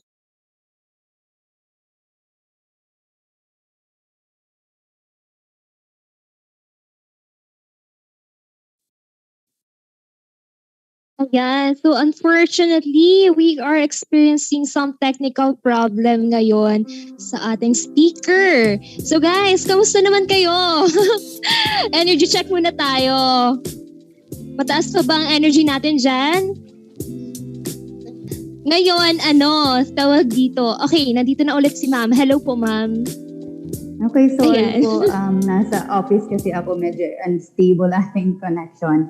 Okay, let me continue. Thank you, ma'am. Okay, let me share again my slide. Okay, so dito po, I hope po ito po yung ating naabutan. You have to make sure po sa ating registration form ay meron kayong signature. Kasi isa yung reason kung bakit na ibabalik o hindi nabibigyan ng fill-out number ang mga tao. Kasi po wala pong pirma dito. So kailangan make sure na may pirma kayo. O kung hindi nyo kaya, dapat i-affix nyo yung inyong thumb mark. So yan po ang ating fill-out member registration form. Now for the legal dependents. So sino naman po ang pwedeng makinabang na inyong fill-out bukod sa inyo? For fill-out po, ito po ang mga tinatawag nating mga legal dependents. Una, kung kayo ay may asawa na hindi pa fill-out member o hindi active fill-out member, pwede niyo pong i-declare as a dependent. Also, children 20 years old and below. So na-mention ko kanina, pag kayo po ay, ang edad niyo ay 20 years old and below, kayo ay still considered under the legal dependents ng inyong mga magulang. Especially po kung kayo po ay unmarried or unemployed, including na rin po yung mga legitimate and illegitimate adopted stepchildren and foster child. Included din po sila dyan. And parents 60 years old and above. Pero like what I said earlier, pag mga 6 years old and above na po ang ating mga fill-out member, they can already apply under the lifetime category of the direct contributor or the senior citizens under the indirect contributor program. Now for the fill-out benefits, I hope I explained clearly kung ano po ang mga kailangan yung isubmit para maka-enroll o maka-register under fill-out. And then right now, kung halimbawa kayo ay fill-out member na, ito po ang may enjoy yung benefits. We have 8,000 packages, benefit packages kung kayo po ay mako-confine, if you will be admitted in accredited hospitals dito po sa Pilipinas. Bale, ito ang mga ma-access ninyo. Promotive services, ito yung mga, like yung ginagawa ko ngayon, yung mga health promotion, pagtuturo kung ano po ang mga paraan para po kayo maging healthy and to live a healthy lifestyle. Preventive, ito naman po yung pinakabago na benepisyo ng PhilHealth. Under universal healthcare, lahat kasi dapat ng Pilipino should be matched with a primary care provider that will provide them laboratories. Yan yung mga X-ray, complete blood count, kabilang na rin po dito yung ating mga diagnostic test, yung fasting blood sugar, pag-check rin po ng UTI ba, and so on. You also have the curative. Ito po yung mas nagagamit ngayon. Curative, it means yung mga inpatient and outpatient benefits. So, may ipapakita ko sa inyo ang mga halimbawa ng mga curative services.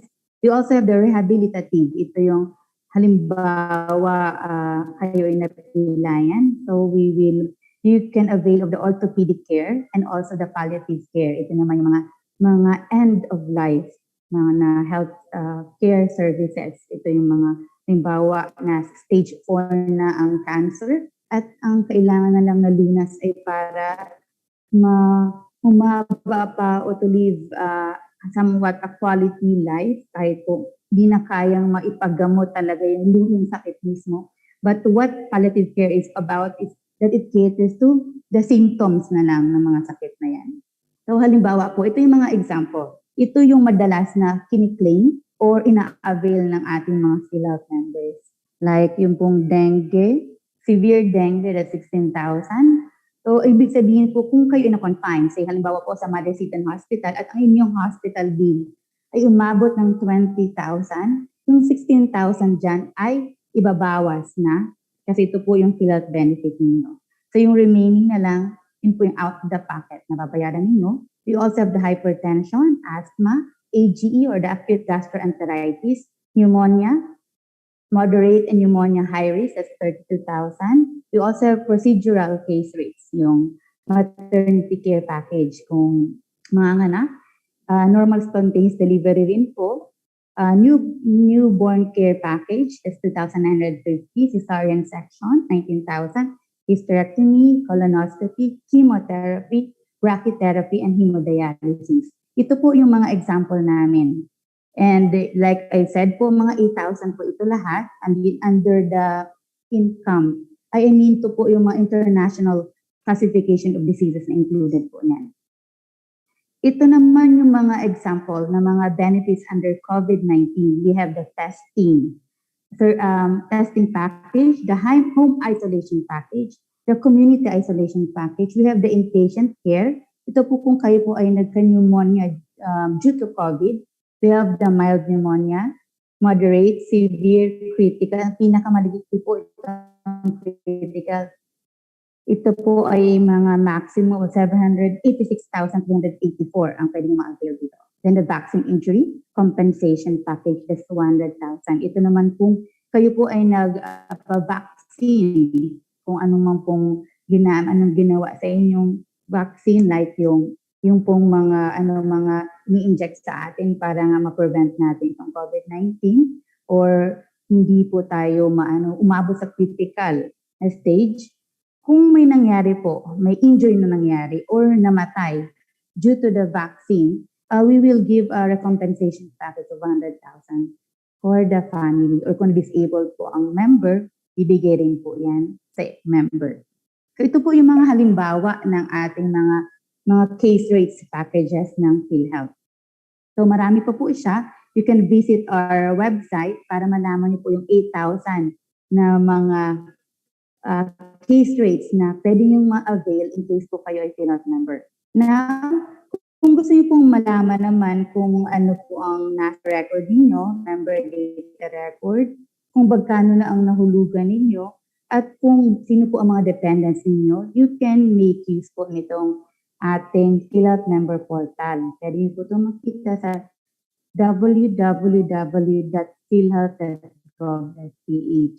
Just have to register dyan. O naka-register na po kayo using your PhilHealth number, makikita niyo na po dito kung ano ang mga membership record niyo, contribution record niyo, at kung ano po ang mga nakadeclare na dependents sa inyo. And so that's it po for my presentation. Nakalagay nga dito sa Universal Healthcare, #lahat kasama. So that's it po. And thank you so much po. Thank you so much to our speaker, Ma'am Ann. So we are truly grateful for that relevant and timely talk kung paano nga ba mag-apply for PhilHealth na kailangan naming mga estudyante ngayon, lalo na po may limited face-to-face classes na kami. So ayan. Sabi mo nga po kanina sa Universal Healthcare, lahat kasama. So ayan, to our audience again, if you have any questions kay Miss Ann, you may still send them through the Google Form link or in the chat box, and I will read them for you so Miss Ann can address it po. So while you are constructing your questions and messages po, let us welcome our reactor for this talk, Miss Tena Merano. Tena, are you here? Yes, Jackie. Hello. So, Ayan. This afternoon, everyone. So, thank you so much again po, Ma'am Mary Ann Vera Cruz, for sharing all the necessary information about PhilHealth. Actually, very helpful po siya kasi almost every school requires us to have health insurance, specifically sa amin, mga nursing student, kasi meron na kaming limited face-to-face. And also, helpful po siya kasi mas mapapadali yung para malaman namin yung mga requirements kapag pupunta na kaming PhilHealth, kasi mapapansin natin palagi itong blockbuster and lagi talagang pinipilahan ng mga tao. So, ever since I was a kid po, lagi ko rin siyang naririnig, and then my parents would tell me na natutulungan ng PhilHealth tayong mga Pilipino upang mabigyan tayo ng financial assistance and of course access sa affordable healthcare services. Natandaan ko din po when I was hospitalized, nagamit siya to cover my hospital cost, which was very beneficial din para mabawasan yung bayaran. So I think dun po sa talk mo din sa mga takeaways ko po, I mean, so more on ano talaga siya, yung mga requirements and ano talaga yung benefit, kasi 21 years old na ako, so necessary na talaga na magkaroon ng PhilHealth ID para kasi hindi na siya covered sa parents. So for my question lang pala. Apologies po if matanong ko to, pero I think kasi 'di ba parang nagkaroon ng issue or naging aware yung lahat dun sa 15 billion issue na corruption. So how did the issue affected the institution po in terms sa mga taong gusto mag-apply to have a health insurance, and ano po yung siguro yung mga strategies na lang po na ginawa ng institution to help na to make sure na trustworthy pa rin o talagang hindi na punta sa wala yung 15 billion peso before po na. So, that's all po. Thank you so much po, ma'am. Okay, thank you, Christina, for that interesting question that you have placed. For the information of everyone, the 15 billion na sinasabi daw na corruption is in fact a COVID-19 response in our part. Ito pong 15 billion, hindi ito napunta sa mga empleyado, sa mga officials. Ito po ay advance payment na ginawa namin sa lahat ng accredited healthcare facilities or mga hospitals po dito during the pandemic. Ito yung mga ginawa namin para kaya ng lahat ng hospital, ma-enable lahat ng hospital to cater to all the patients na struck down by COVID. Ito po, siguro dito na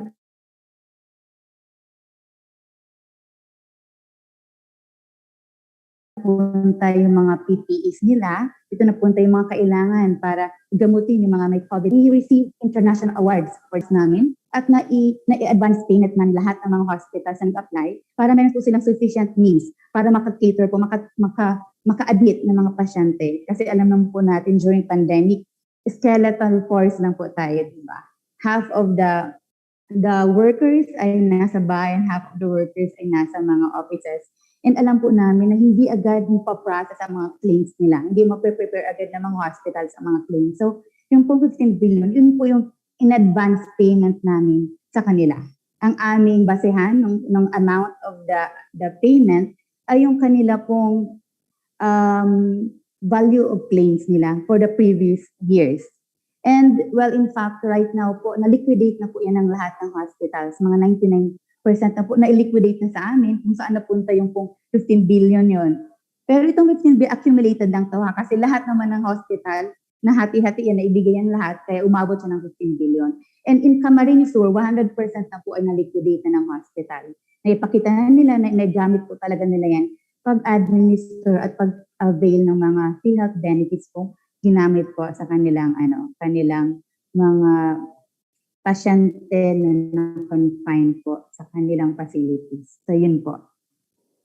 And also, if you want to research on that, you can also access our website at andun din po yung COA reports na walang 15 billion nang pumunta po at nag-investigate ang COA and also the NBI.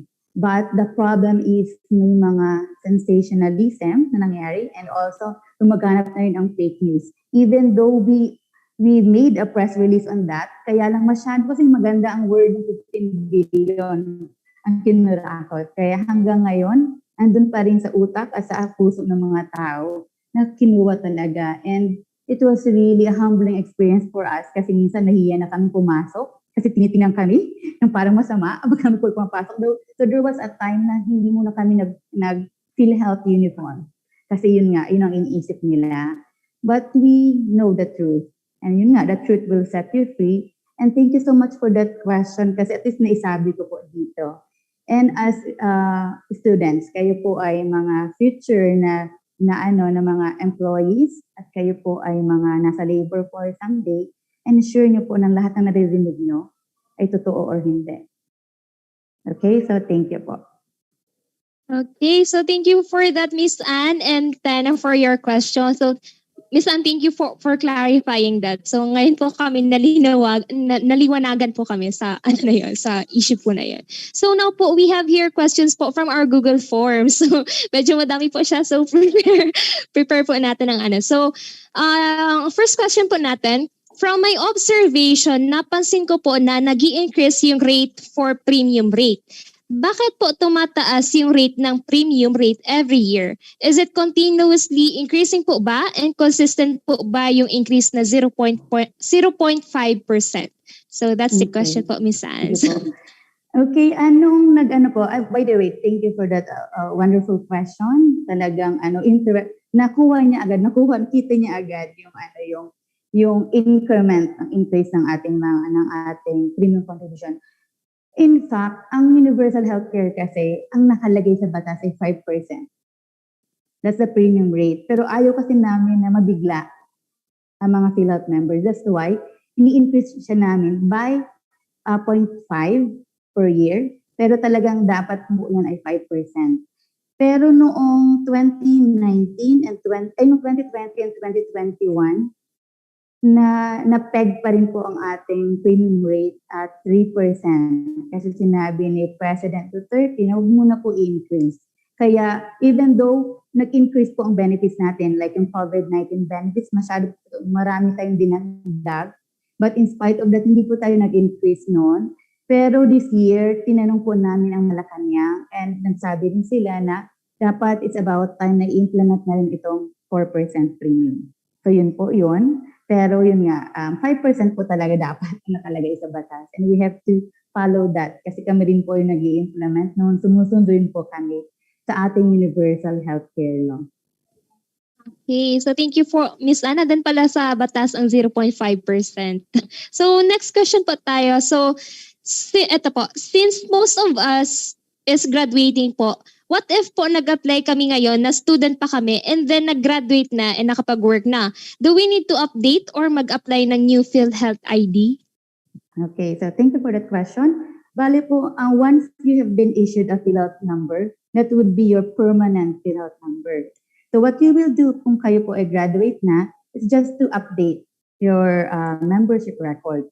For example, ang inyong category ngayon ay self-earning individual. Halimbawa, nag-fall kayo under the financial capable na tao.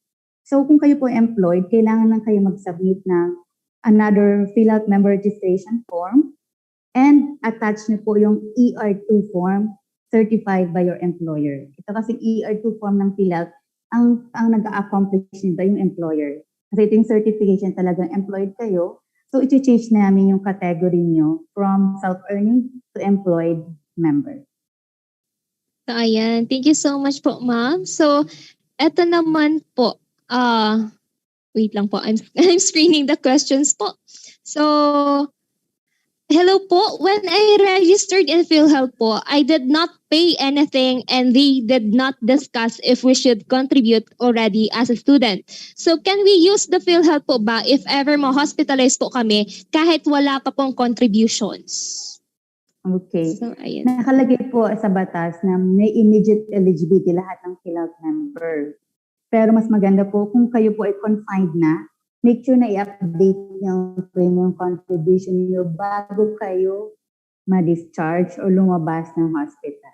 Yun ang kagandahan ng universal healthcare kasi kahit kayo ay nag-member ngayon at huwag naman sana, pero na-confine kayo, tomorrow, magamit nyo agad yan. Ang importante lang po ay ma-update nyo ang inyong premium contribution prior to your date of discharge sa hospital. Okay, thank you so much po for that. Ito naman po, next question. Hi po, noong nag-register po ako sa PhilHealth, yung nag-assist po sa akin ang nag-decide kung anong member category po ako.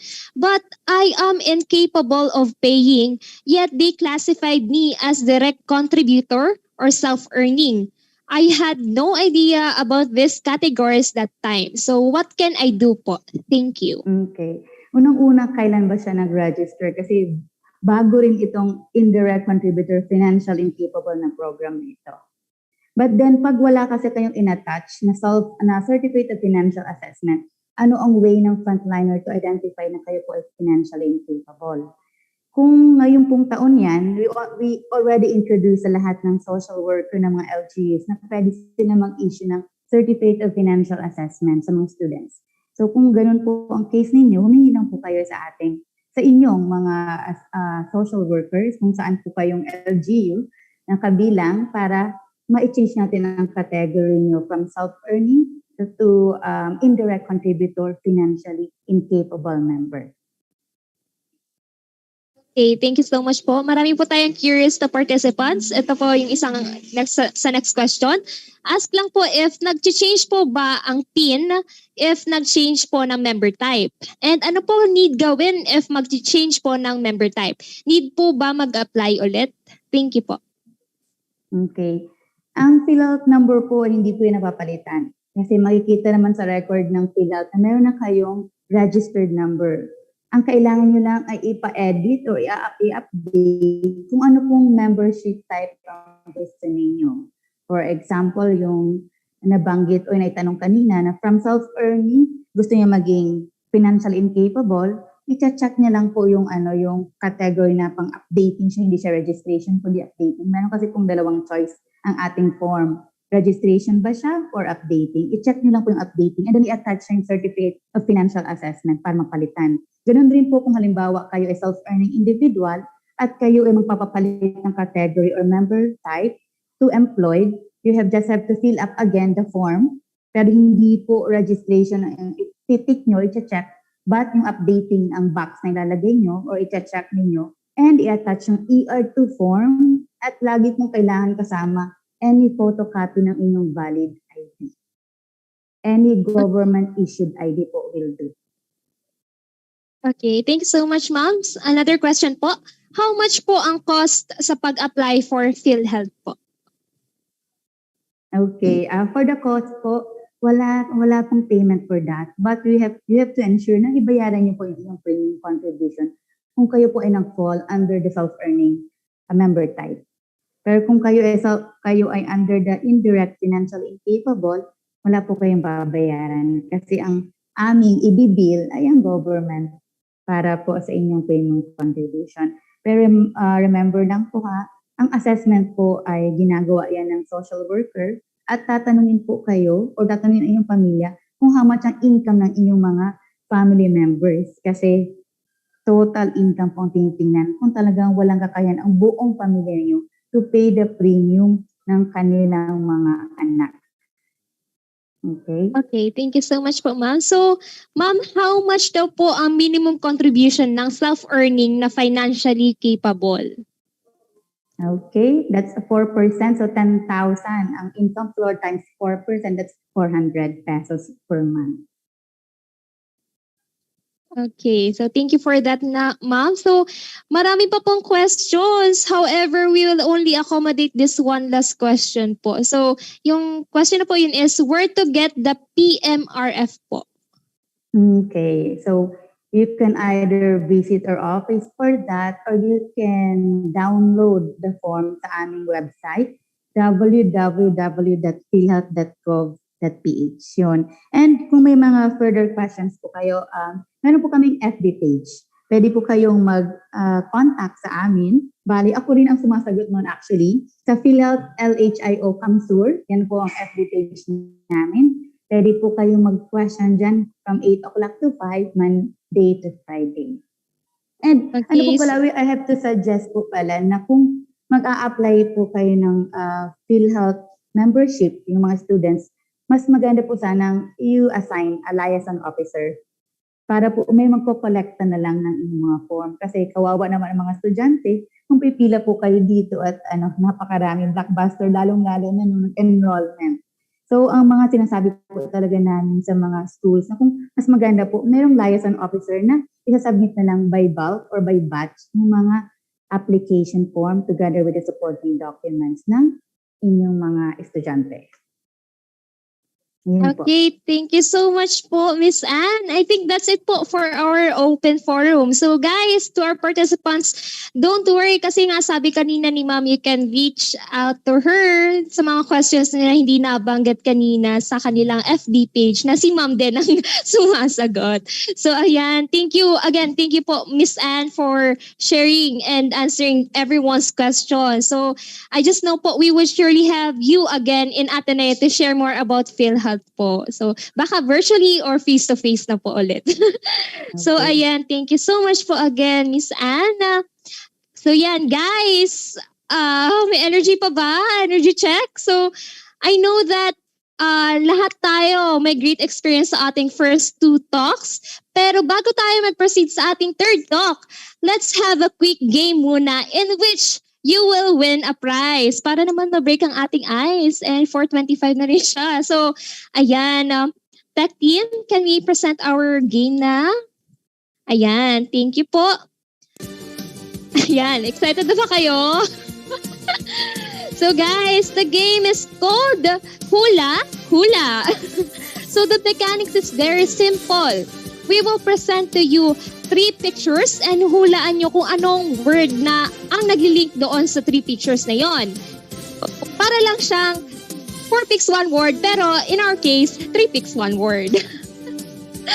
So ayan, sabi ka kanina, meron tayo sa chat box, sabi ni Kuya Efren, si Ma'am sumagot ng inquiry ko last year tapos sumagot sa email ko. Thank you so much again, Miss Anne. So yan, dito sa ating game, yung first participant who will raise their hand after I say go will be the one to guess and win the prize. So, pag natawag ko kayo, the participant must unmute their mic to state the actual word in 5 seconds. So, the first participant to guess the word right wins. And syempre, once your name is called, baka pwede naman ma-on ang cam nyo para makita namin ang maganda at gwapong faces nyo. So, are you guys ready? Papunta na tayo sa exciting part. Okay, flash na muna natin sa screen yung 3 picks para may time kayo mag-isip. So, ayan, next slide. Ready? Tignan natin. Ano kaya yan? Ano kaya sa tingin nyo may lock? May lock siya, tapos nakaganon. Tapos may Pilipinas. May Skype pa siya, may mga social media. So, guys, ready na ba kayo? Alam niyo na ba? Alam niyo na ba? Ready na bang mag-raise hand?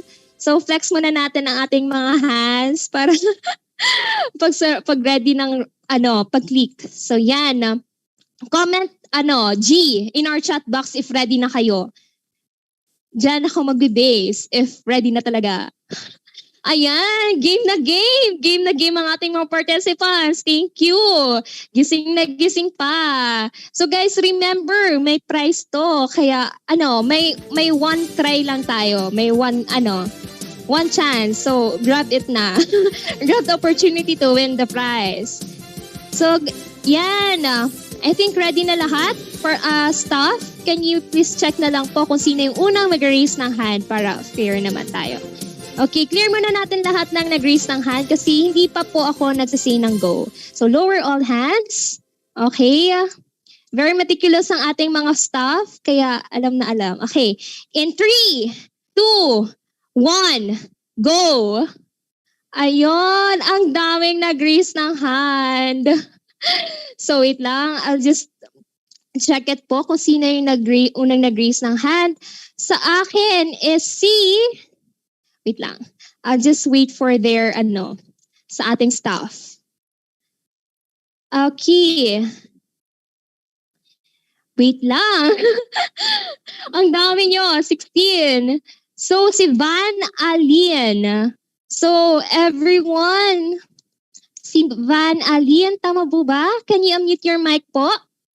Hello? Hello po. Yes po. Hello. So, yan. Ano yung sa tingin, can you please state your name and course para naman shout out sa ating mga participants? Annielyn Z po. Fourth year BSc reading. Hello po. Graduating ka po. Advance congratulations. Anyway, ano po yung tingin yung word dito sa ating hula-hula? Social security system. Ayun! Ang galing ni Ate Van. So, congratulations po, Ate Van. So, guys, congrats natin si Ate Van. Siya yung nanguna sa ating siya yung first na nag-grace ng So, Ate Van, mamaya po i-contact po namin kayo for your prize. So yan guys, ready na? Ready na mag-proceed? Okay. Nafe-feel niyo, ito, up next. Nafe-feel niyo na ba how close you are to adulting for real? Ramdam niyo na ba? Tapos nakikita niyo na ba ang liwanag sa dilim? So ayan, paalala ko lang ulit sa lahat, you may send your questions through the Google Form link posted in the Zoom chat box kasi doon tayo nagbe-base kung ano yung natin sa question and answer portion. So I guess it's time to move on to our third speaker for today. So she is an accounts officer and senior analyst of Luzon Large Accounts Department of the Philippine Social Security System. So she obtained her bachelor's degree of computer management and accounting at Ateneo de Naga University in 2013. She has been with the system since 2014 and her mission, similar with SSS, is to manage a sound and viable social security system which shall promote social justice and provide meaningful protection to members and their families. So everyone, let us all welcome and give her a big round of virtual applause, Miss Doreen A. Loriaga Gonzalez. So, good afternoon, ma'am. Hello, good afternoon. Mabuting Good afternoon, ma'am. Magandang araw po. araw po. Wait, i-share ko lang yung aking presentation. Naandito pa ba ang lahat? Alright.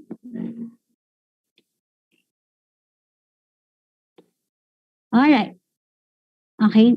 Share na po ba yung screen ko? Nakikita? Miss Jackie? Yes po, ma'am. Yes po. Alright. So once again, I am Doreen Loriaga Gonzalez. For those of you na na-meet na ako kasi even before nagkakandak na din talaga kami ng mga webinars patungkol sa social security system and of course the benefits and the privileges na pwedeng makuha ng mga members ni SSS. So once again, I am Doreen Loriaga Gonzalez. I'll be discussing the value of being the value of being a member of the SSS. And for those of you na naandito, tap on the back kasi including me, marami din akong natututunan to my fellow resource speakers from Pag-ibig and PhilHealth. Marami din talaga po tayong natututunan today. And hopefully, after my discussion, marami din kayong baon. Pwede niyong i-discuss with your parents, with your relatives, and of course, yung mga kilala ninyo na may mga concerns with SSS. So, may I ask what are your initial thoughts about SSS? So marami sa atin na ang alam usually na sa SSS is for pension lang. Para lang po ako magkaroon ng pension in the future. Kasi sina mama sa si papa nagpe-pension din. And also, para po ako pre-employment requirement lang. Gusto ko lang mag-secure ng SSS number para for pre-employment requirement. So, good thing meron mga ganitong platforms, avenues para ma-share namin sa inyo thoroughly and ma-discuss namin sa inyo yung ibang mga benepisyo, pribileyo na pwede ninyong makuha when you are an SSS member. So now that you are entering, in the future, you'll be a young adults, young professionals. Of course, one of the privileges, or you are entitled na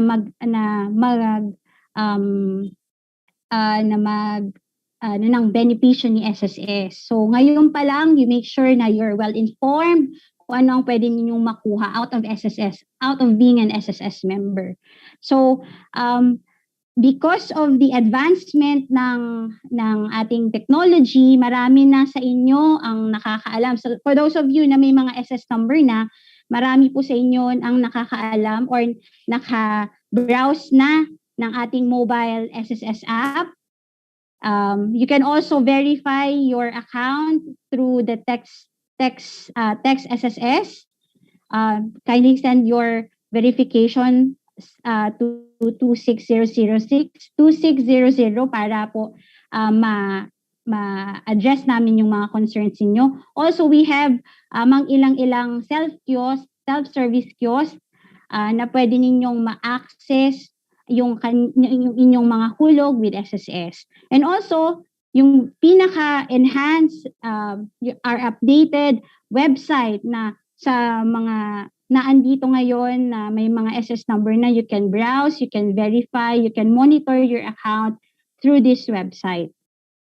Alright, so ang tanong ngayon, for those of you na wala pang SSS number, how to get your SSS number. So, unlike before, yung mga previous processes natin, yung mga forms na pinifill upan yung member. But now, because due to the pandemic, as naging beneficial din yung may mga benefits din yung nangyari out of the pandemic kasi in-enhance pa namin lalo yung ating sistema, yung ating proseso para mas convenient, mas hassle-free para sa inyong mga members and our prior registrants or initial registrants such as the students, of course. So again, how to get SSS number. So napakadali lang po. Pupot na lang tayo sa website ni SSS and then meron dyan yan naka-box, apply for an SSS number online. So i-click lang po yan and then you'll be asked to key in your personal information, your last name, middle name. So pakikey-in na lang and then after a confirmation of your successful app, you'll receive a confirmation when your application is successful. So after ito yung pinaka-importante sa mga nag-apply online. Make sure na print po ninyo itong transaction number slip and then yung personal record and your UMID application form. Kasi in the event na kayo ay mag-apply ng employment in the future sa private sector, ang ibang employers sinisecure, inire-request from the member or the applicant yung kanilang personal record, hindi lang yung SS number. So, again, you must secure or must safekeep itong transaction reference number, itong personal record ninyo. And also, kailangan din po ito sa mga gustong magpa-ID, ito din yung kakailanganin or isasubmit niyo pag nagpa-ID na kayo dito sa SSS. Alright?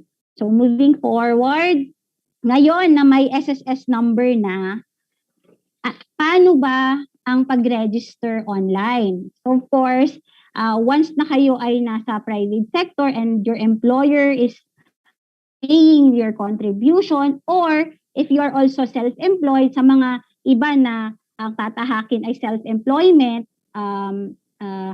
ang self-employment, personal ang contribution ng mga members. Paano po ba kayo makaka-register or magre-register through the my.sss portal.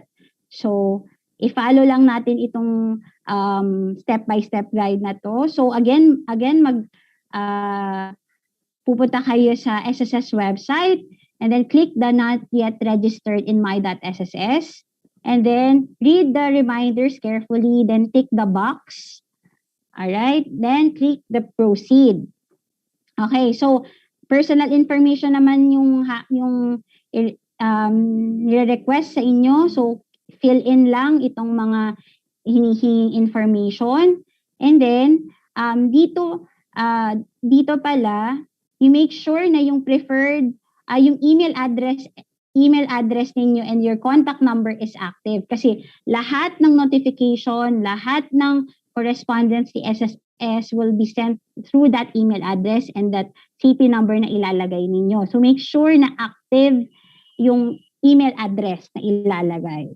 So again, after after ninyo makalagay yung personal information, meron kayong may drop down button dito na i-check or na mag-choose kayo ng option. So for the initial registrants such as yung mga students natin na naandito, yung ilalagay po ninyo is yung pipiliin ninyo itong transaction number shown in your personal record or unified multipurpose application. Yung kanina, yung nag-issue or yung kumuha ng SSS number online. 'Di ba kanina sabi ko mag-retain kayo ng copy ng personal personal record and then yung transaction slip kasi nire-require siya as security question din pag nag-enroll na kayo ng online account. Alright, so after merong confirmation pag successful yung inyong application with us, with SSS, and then meron kayong marireceive. Yun na. Kasi yung kanina, yun yung first step. Dito, yung second step, na may marireceive kayong notification from SSS. To which, kiklik ninyo itong please activate your my.sss member account and provide your preferred password by clicking this section. And then, encode lang yung activate your my.sss account and nominate your preferred password.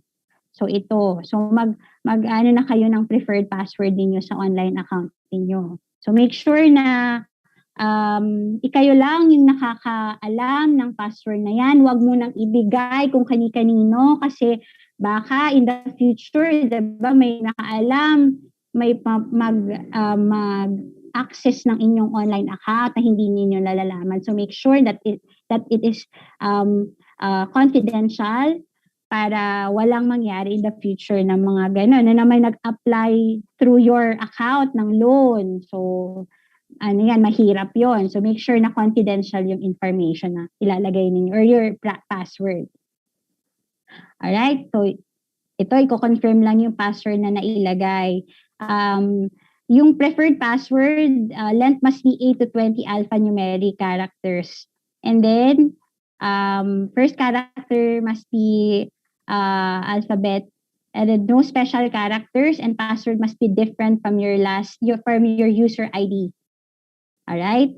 So, yun. Dapat wag mo nang ibigay kay girlfriend or kay boyfriend. Alright? So, i-share ko po yung next na slide ko. Alright. So ngayon, yung question, meron na kayong SSS number, meron na din kayong online account, and then when you're already working sa private sector or you're paying as self-employed, you have your own business, ano yung value, ano yung kagandahan of being an SSS member? Kasi, diba, yung pension kasi matagal pa yun, diba? 60 years old, pwede kang makaklaim ng pension when you're 60 years old. But now that you're working, you're in your prime state, ano yung pwede mong ma-claim from the SSS? So before I discuss the benefits, of course, pag-usapan naman natin yung date of coverage. Yung yung date of coverage, yan yung pag-report or kailangan kasi yung date of coverage sa SSS para kayo ma-recognize as a member of the SSS. Hindi lang po dahil may SSS number kayo ay member na kayo. No, dapat meron kayong at least one contribution and then may date of coverage kayo. So, as an employer, kung ikaw ay self-employed, you have your business, you have your employees, kailan ka dapat mag-report with SSS? Kailan dapat i-register yung business with SSS? Ang date of coverage ng mga employers is the first day of employment of the initial employee. So, for example, si Company 1, meron siyang, yung Company 1, yung kanyang registration sa DTI, for example, is April 2022. However, nag-hire siya ng employee, si employee number 1, ng May 2022. So, ang date of coverage ni employer or yung company is not the registration sa DTI, but the employment, first day of employment ng initial employee. So, that would be May 2022. Alright? So, kung ikaw naman ay employee, di ba, sa inyo mga future professionals natin, kailan dapat kayo babayaran? Kailan mag-start yung contribution ninyo with SSS? So, sa maraming misconception before. Maski nga ako, when I was still in college, ang alam ko, di ba, ang alam natin is after 6 months, di ba, may 6 months probationary period tayo. So, after the 6 months, 6 month, saka lang tayo babayaran ng SSS. So, that's the big misconception po, no? So, dapat, when you start your employment, so for example, May 2022, kayo nag-start. So that will be your first month of contribution. So you make sure na when you enter or when you work in the private sector, sa company na gusto ninyong pagtrabahuhan, and then you start working this month. So you check or you monitor your contribution sa online account na dapat yung first month niyo is yun din yung first contribution niyo with SSS.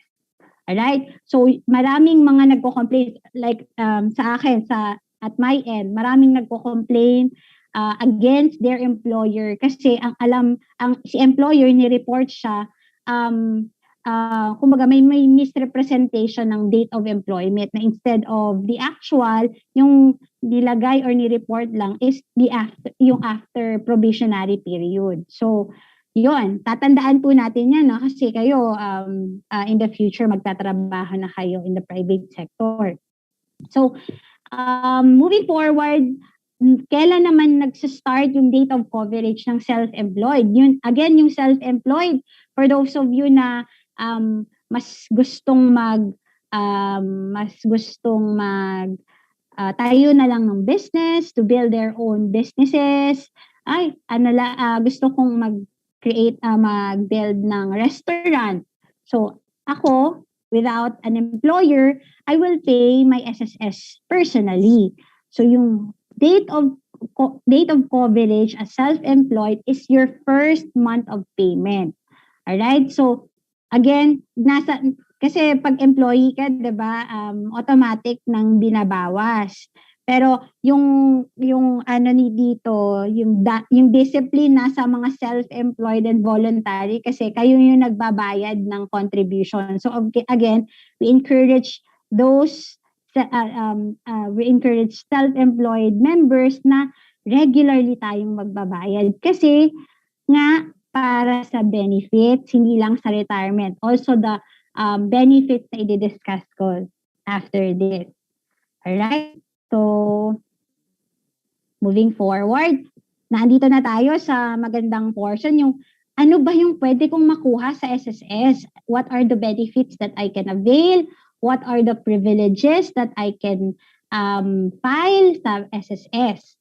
So, we have 2 programs, the Social Security Program and the Employee Compensation Programs. So nahati po sa dalawang category yung ating mga programs. So itong Social Security Program, we have ito. We have the short term and the long term. Yung kanina, yung pension na sinasabi, yung retirement pension na na usual connotation na yun lang yung benefit na nakuha kay SSS, yun ay under the long-term benefits.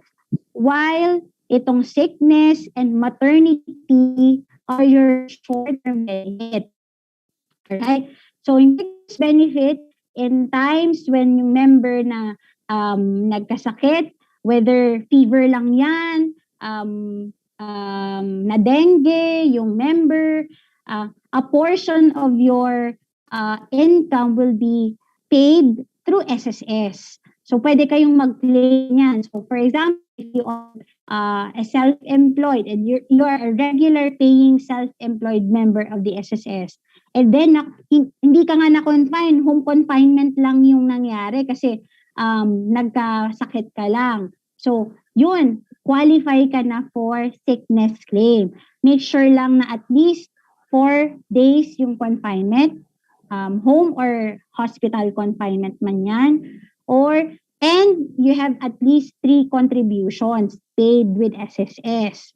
3 lang, 3 lang po yung contribution na kinakailangan para kayo mag-qualify. So, kailangan yung 3 contributions within the year prior to semester of contingency. Yung contingency sinasabi is yung sickness. Kailan kayo nagkasakit. So at least you have 3 months dun sa within the year prior to semester ng pagkasakit. Alright? Para kayo mag-qualify. So madali lang. At least 3 months na contribution. Whether home or hospital confinement pa yan. Basta at least 4 days yung confinement. And for employees na mga nagkasakit, dapat exhausted yung sick leave credits ninyo para kayo maka-avail ng sickness claim with SSS. So next na short-term benefit natin is the maternity benefit. So 2019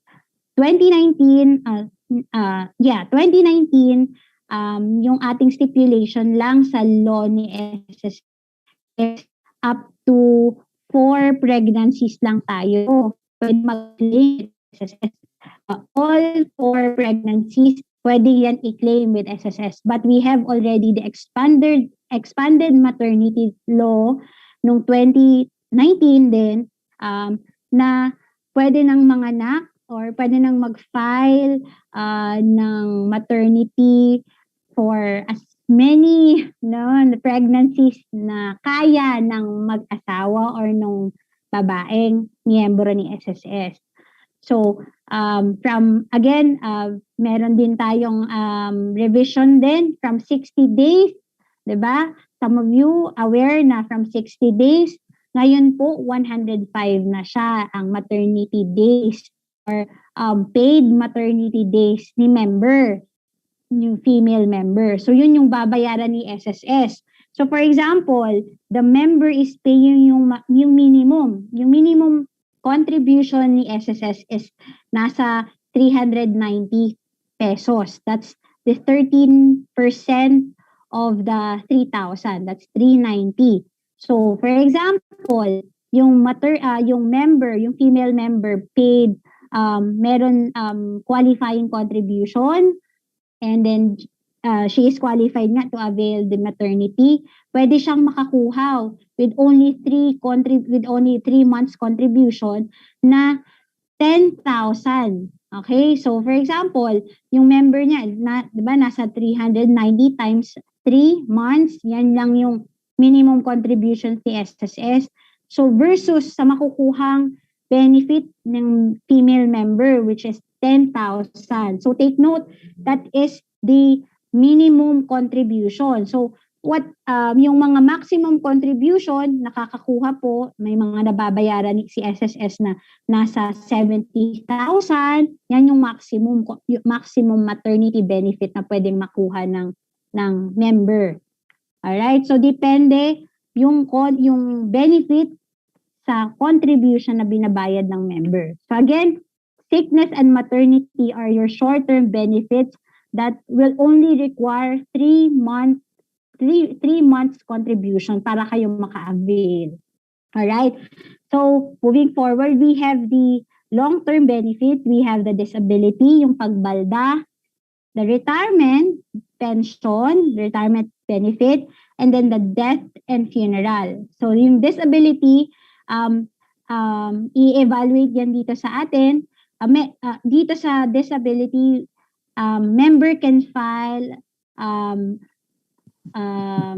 yung pension or yung lump sum. Depende sa hinulog or sa number of contributions na hinulog ni member.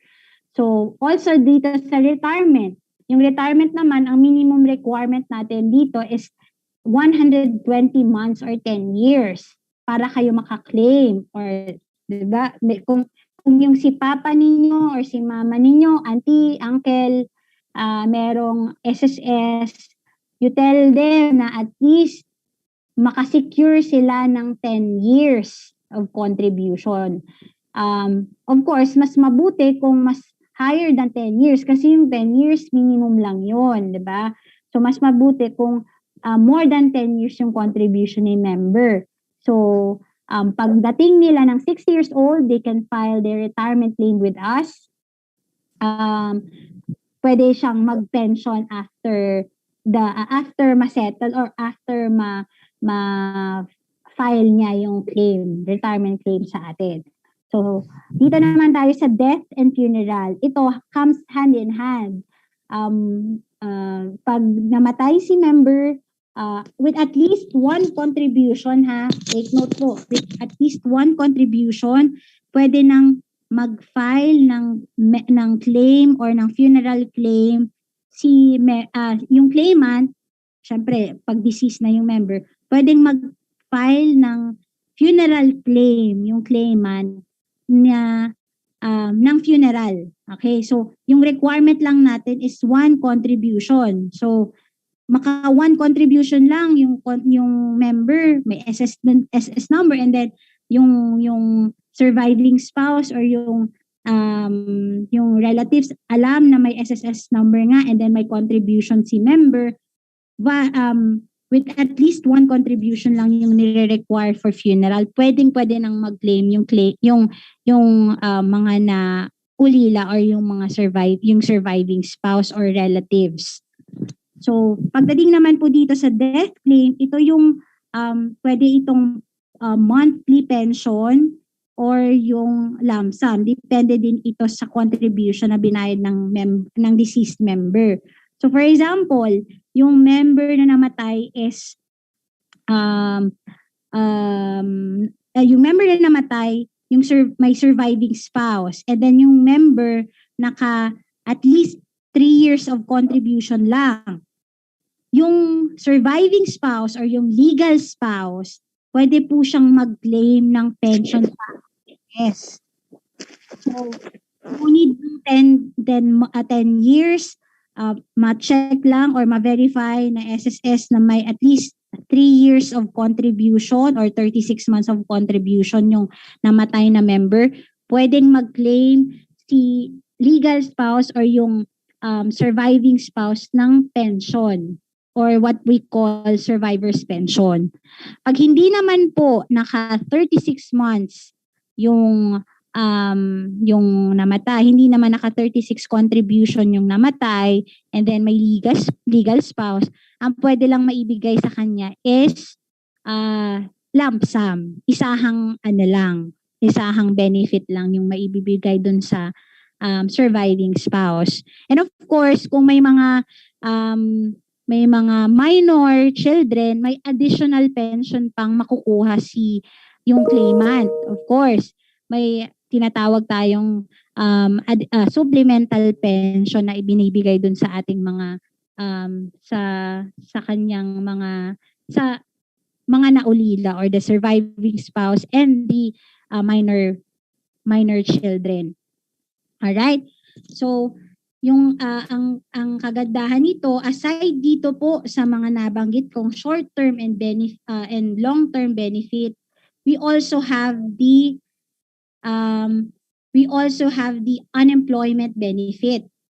Okay, ito yung dagdag benepisyo na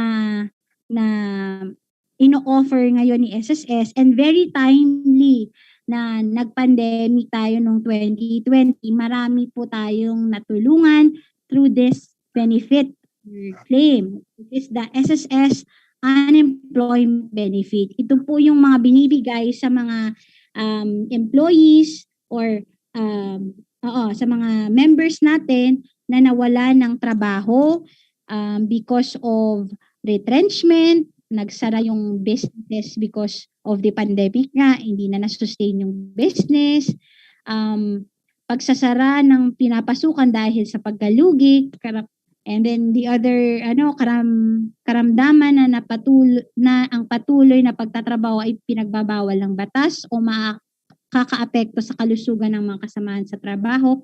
These are all the consideration. So pagpasok kayo dyan and then wala kayong ngayong walang trabaho, yung may mga relatives kayo na nawala ng trabaho because of these reasons, pwede po kayong mag-apply ng SSS unemployment benefit sa atin, sa SSS.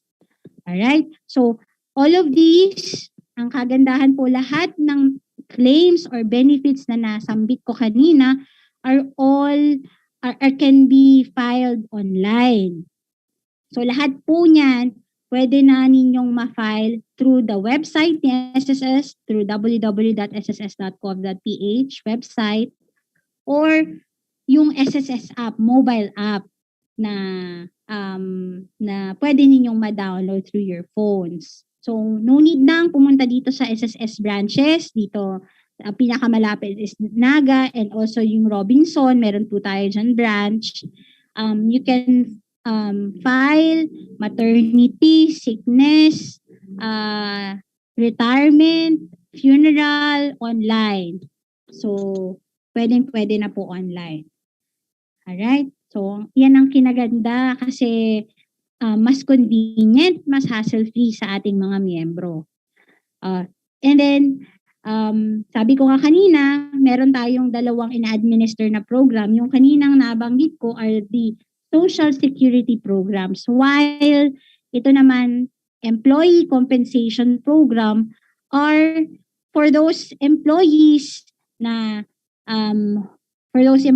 or workers who suffer work-connected sickness or injury. So yun yung mga na-aksidente, hindi naman po hindi naman po sinasadya pero na-aksidente during work or work-related yung nangyari, nagkaroon ng illness because of effects working, pwede po kayong mag-apply ng easy sickness claim. So, maliban dun sa SSS sickness, meron tayong easy sickness. Alright? So, one good example niyan is yung mga COVID. So, if na-contract mo yung COVID sa workplace, not only sickness claim yung pwede mong makuha, pwede po kayong mag-file ng easy sickness claim. So, again, ang lang natin dyan, dapat ma-establish natin or the employer, yung pinapasukan ninyo, na work-related po yung nangyari para kayong makaklaim sa atin, sa SSS. So, dalawang program yon. Okay, so sa mga times na wala tayong income because of sickness, because of illness, na-confine tayo, naandito po si SSS para mag-assist sa inyo and a portion of your income para matulungan din kayo and your family.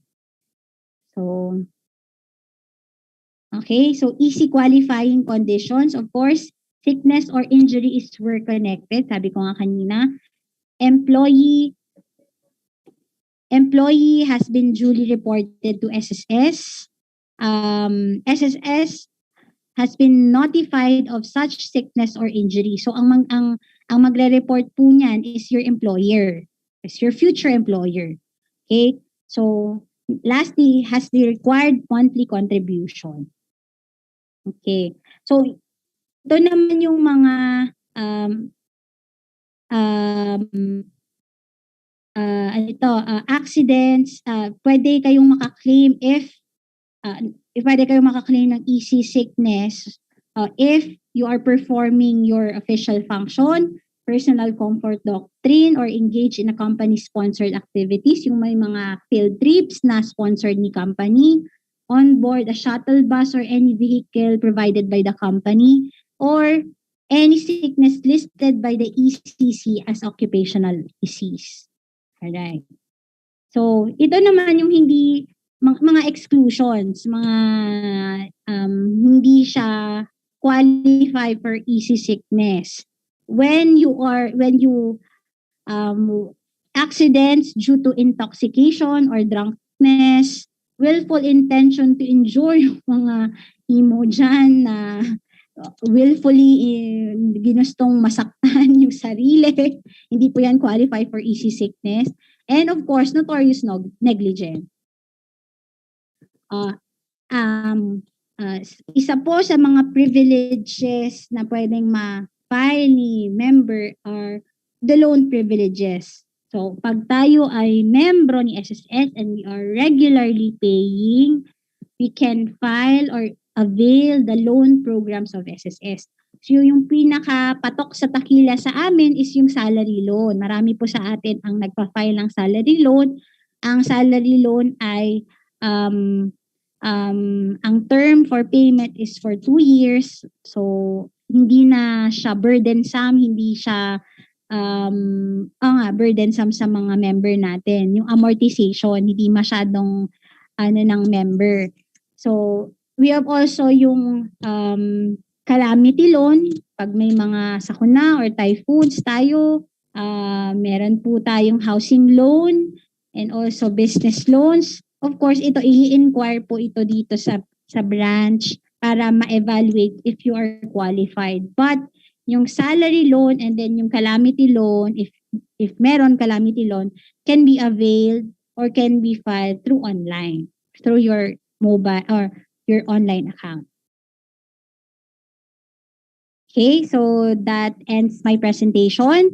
Salamat po ulit sa Adnoosa for inviting us, for inviting me, and hopefully marami po tayong natutunan sa discussion na ito. Thank you.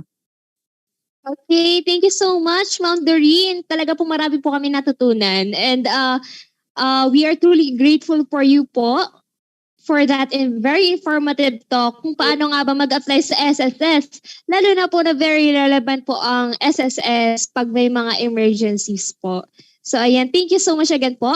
Again sa ating audience po, just type in your questions po doon sa ating Google Form link and we will read them for you so Miss Doreen can address it po. So while you are constructing your questions po, let us welcome our reactor for this talk, Mr. Rain Zamudio III. Rain, are you here? Hello, Jackie. Hello. Good afternoon. Yes po.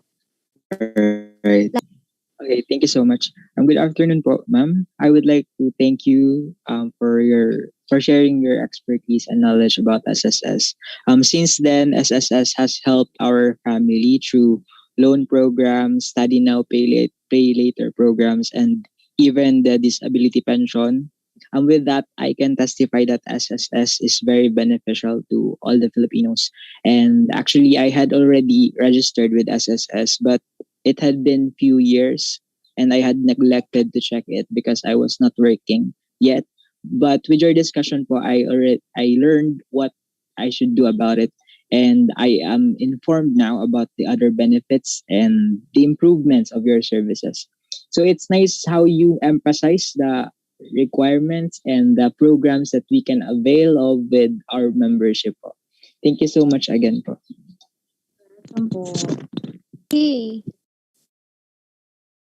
Okay, so thank you so much, Rain, for that. Mr. Rain, would you like to respond to Rain's reaction? All right. Thank you for your reaction. So, Again, dahil may SSS number ka na, if I may ask, nagtatrabaho ka po ba or you're currently working? Not currently working po as of now. Alright. So, pwede po tayong mag-continue ng contribution, no? Kanina sinabi ko nga, pwede tayong maghulog ng contribution as self-employed. So, good thing din na marami dito, maraming sa mga participants ang aware na din sa SSS and the benefits that you can avail from us, from the SSS. And sana matulungan po kayo, natulungan po namin kayo through this discussion para ma-disseminate ito sa mga, lalo na sa inyong relatives, sa mga alam ninyong may concerns with SSS. So, thank you again. Okay, thank you so much for that, Ms. Doreen. We'll be reading questions from our Google Forms. The first question would be, wait na po. So, madami pa. March for SS number. Until when? Wait lang po. Nawawala ang aking scroll. Okay, so until when ko po dapat madala yung required documents sa SSS branch? Yung pag-apply po ba na SSS din po ba? So would you like to repeat, ma'am? Or clear na po ba? Medyo choppy kasi. Okay po. So, again, I'll repeat the question po. Hello po, ma'am. Nag-apply po ako last March for SS number. Until when ko po dapat madala yung required documents sa SSS branch? Yung pag-apply po ba na UMID ID sa SSS din po ba? Thank you po. Thank you. Sa nagtatanong, wala po tayong prescriptive days for compliance or for submission ng mga documents na such as your birth certificate, or kung may asawa ka na, plus your marriage contract, wala po tayong valid days for compliance. Pero if meron kayong i-avail, hindi agad-agad kayong makaka-avail kasi temporary pa lang yung number ninyo. So, yung kinuha ninyong SS number through online or this a temporary number. So, if you'll file application such as mga benefits sa atin, hindi kayo agad-agad makaka-claim. Dapat kayong mag-provide muna ng mga supporting document. So, second question, yung UMID ID, yes, dito po sa SSS Naga branch ang issuance, ang capture niyan. So, kailangan lang pong magpa-appointment, no? Through online, meron tayong appointment system. You make sure na may appointment schedule kayo dito para kayo ma-accommodate, ma-assist ng ating mga representatives. Okay, so thank you for that, Ms. Doreen. So let us move on to the next question. Is it accurate to say that SSS is the GSIS for private sector employees? If so, yung mga nagtatrabaho po ba sa SSS, sa GSIS, nagko-contribute? Lastly, paano po kapag first job is sa private sector, then for the second job, lumipat sa government? Do we continue contributions sa SSS or lilipat din sa GSIS? Okay. So, marami. Super, dami po. Daming question na baon yung ating participant. Yes so, po. Anyway, yung ating, kami po dito sa as SSS employee, we are, of course, GSIS, Pag-ibig, PhilHealth, and also SSS are government-controlled corporate, GOCC na tinatawag, government-controlled corporation. Alright? So, lahat po ay government employees din. So, we are paying our premiums sa GSIS. Pero po kami sa mga employees dito kasi sa GSIS kasi walang maternity, walang sickness. So kami po, kaya kami stewards din talaga kami ng SSS ng mga benefits dito kasi kami din nagbabayad din kami, regularly paying kami kasi gusto namin din ma-avail yung mga pwede natin ma-avail sa SSS na wala sa GSIS. So, second question is yung pag kayo from private sector, no? Tapos malilipat na kayo to government office, tama po ba? Do you need to still continue your premium? Yes. Pwede po. Kasi ang kagandahan niyan, you have your when it comes to benefits, you have your GSIS benefits and of course the SSS benefits. So when you reach 60 years old, dalawang pension yung makukuha ninyo. One from GSIS and second, yung sa SSS. So, pakiulit po, Ms. Jackie, yung last question. Wait lang po. So, the last question would be, do we continue contributions sa SSS or lilipat din sa GSIS? So, sabi ko nga, pwede po kayong mag-continue as voluntary member ni SSS. Yes. Much better po kung ako continue. We encourage you to continue your payment as an SSS member. Para, again, sabi ko nga, maraming benepisyo na hindi nakukuha from GSIS. So, mas mabuti na may backup tayo si SSS, diba? Yes po. So, ayan. So, I know that madami pa po masyadong questions. However, we will only accommodate po this one last question because of the limited time. So, sorry po sa ating mga participants. Ito po yung last question. Can students already apply for a UMID ID? If yes, how po? So, yun po yung question. Yung question na well, yung UMID kasi madali lang naman yun, yung capture ng UMID. Pero, yung mga requirements natin, number one, dapat nga may SSS number ka. And secondly, dapat permanent yung membership mo. Meaning to say, naka-provide ka na, nakasubmit ka na ng mga supporting documents, e.g. birth certificate, marriage contract. Third, dapat yung kaninang sinabi ko, dapat meron po tayong date of coverage. So, magkakaroon lang po tayo ng date of coverage kung pag empleyado ka, reported ka ni employer mo, or pag self-employed ka, may initial payment ka na, yung first payment mo. Okay? So, pag meron ka ng date of coverage, pwede ka na pong magpa-ID sa SSS. Okay, thanks so much, Miss Doreen. I think that's it po for our open forum. So don't worry, guys, because I think Miss Doreen po will still be available to cater your questions after our webinar. Is that okay po ba, Miss Doreen? So how can they contact you po? Again, you can follow all the social media accounts of SSS. Meron din pong YouTube, Facebook account, and then Twitter account, si SSS. Lahat po ng mga concerns ninyo, pwede po ninyong i-email sa amin through membereducation@sss.gov.ph para ma-address po natin yung mga concerns na yan. Okay, thank you so much po, Miss Doreen again. And that's it po. That makes 3 out of 4 Adulting 101 lessons.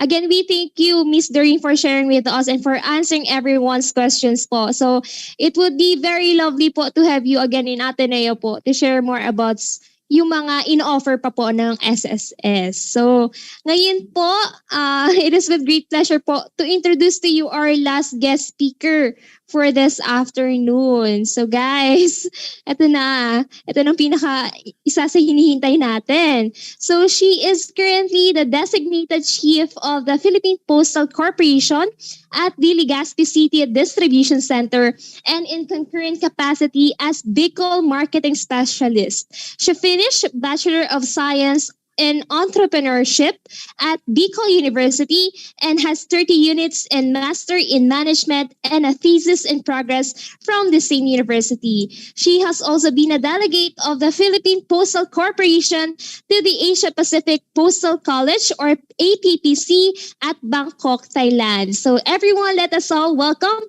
and give her a big round of virtual applause, Miss Nena J. Panganiban. So good afternoon, ma'am. Good afternoon po. afternoon. Good afternoon. Is my sound clear? Yes po, loud and clear Okay. po. Thank you, Ateneo de Naga, for inviting us. Actually, I am the second one to, I was informed by the Postmaster of Naga to handle this program because I am from Legaspi and majority, if I may, the speakers are from Naga City. Okay, so nevertheless, I'm from the Philippine Postal Corporation and my usual job was of that of marketing. And that includes the promotion of a postal ID. So beforehand, I was coordinated with Miss MJ about the slides of the presentation. So may I ask Ma'am Rose to, here is this, next slide please. So basically, what is a postal ID? So from the word itself, postal ID is being released by the Philippine Postal Corporation, one of the products of the Philippine Postal Corporation. So as you can see, and majority ng ibang ng ibang tao, pag wala silang ID, for example, they are not employed, they resort to a postal ID.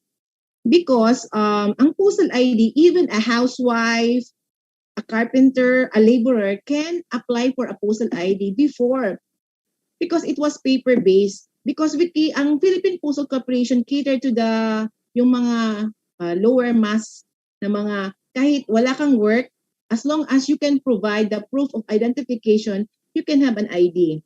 So sabi dito, yung lumang postal ID can be fake kasi I was able to make an investigation doon sa Recto sa Manila that yung postal ID namin can be easily tampered. It can be easily be copied. So this is the reason why we migrate from traditional ID to a laminated postal ID for upgrading ng aming ID so that meron siyang value. Okay? Next slide please. So, sabi pa ganito, if nobody can identify you, the postal ID can. Because, sabi dito, before ka ngayon mag-ship ng SSID, you have to be employed or you have an SSS number. But, how can you be able to apply for an SSS ID if you don't have a valid ID which you can prove that you are really the one on that picture, on that ID. So, sabi dito, postal ID daw is the most convenient, most available, and easiest to apply among government-issued ID with no age limit, no skill, or no money contribution required. So, ibig sabihin, kahit na wala kang housewife, laborer, carpenter, farmer, can apply for a postal ID. Even as yung mababa ang edad, 5 years old, halimbawa, pupunta ng abroad, to migrate into another country, they apply for a postal ID, yung mga children nila. So sabi dito, postal ID is the only government-issued ID with QR code that has scanner app available for download making. Because sabi dito, ang postal ID now ay compared to other, meron na siyang mga security feature. Moving forward, next slide please. So, sabi dito, the Philippine Postal Corporation, we cannot deny the fact that due to the influx of modern technology like email, internet, web, the Philippine Postal Corporation is still here because we are mandated by a Congress, by a charter, that Philippine Postal Corporation, despite the influx of modern technology, we cater to the lowest rank of the society.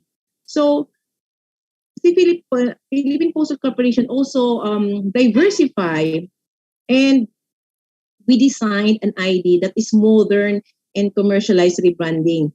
Kasi parang sabi baga, parang hindi ka mapapag-iwanan, you have also to comply to the demands of the community of the society. So we also features multiple security feature that guarantee safe and reliable identification card. So we also bali ang postal ID is also can be delivered, and it can be supported by a customer care hotline online, and we can have a mobile feedback sites. Okay. Next slide, please. So, eto na po siya. This is the new improved postal ID. So, you can notice that there is a personal appearance for live biometric capture. So, compared to other IDs, I don't know, but you have to go personally to the Philippine Postal Corporation post office if majority ng mga student nowadays can easily identify the post office. You can go their personal appearance because it will be captured on a live biometric picture. And then, comprehensive database of the ID holders. What are those? Yung fingerprint, yung signature scanning, and then there is also the security data handling because it is it is a database, and within the day it is harvested and then it can be transferred to Manila for reprinting of the ID.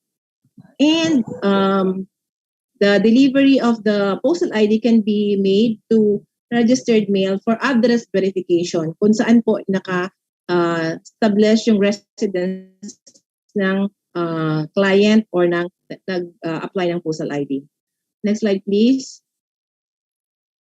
Okay, so sabi dito, what is that PVC plastic card with electronic photo, details of personal information, and a PRN number that's unique to every card holder. So, sabi kasi, just like any other document, yung mga bagay, it can be counterfeited. So, as much as possible, we also upgrade na hindi siya basta-basta makakopy through a security features like the QR code, Giloche, magnetic stripe, hologram, UV ink, microprint, and other security features. So, we can see that on the next slides.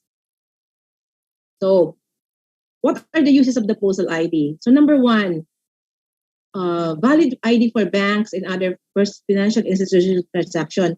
Before, there was an instance that yung landmark manager from Legaspi City came over to our office just to verify for that paper-based ID because she has doubts because somebody came into the bank to transact in behalf of somebody's ID. Kasi there was an instance na yung mga nagpupunta ng abroad, yung paper-based can be detached yung picture and you can easily replace. So, ibig sabihin, one person is bearing the name of another but not the photo itself. So, yun po ang iniiwasan ng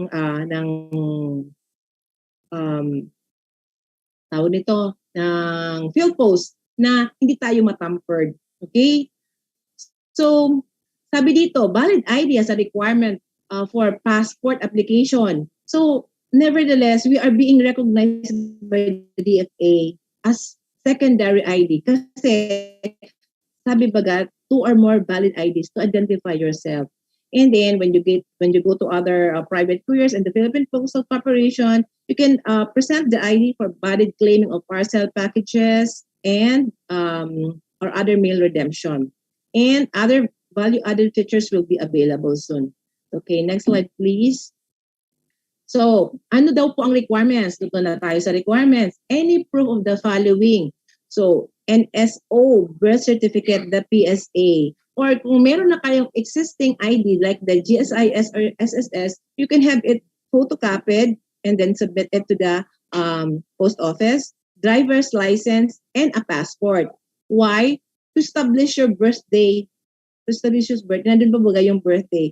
And number 2 is the proof of address. That is the barangay certificates to which the residence is being established. If you are from Naga, there is a Naga City Post Office. If you are in Legaspi, there is Legaspi City Post Office. Sorsogon, Daet, the key municipalities of the province. There are those post offices catering for such this ID. And then if you are a married woman, so if you bear if you want to use the surname of your husband, you can present your marriage contract. Kasi, syempre, doon sa birth certificate mo, you're still the single one. Tapos, you get married, and then you have to, either you retain your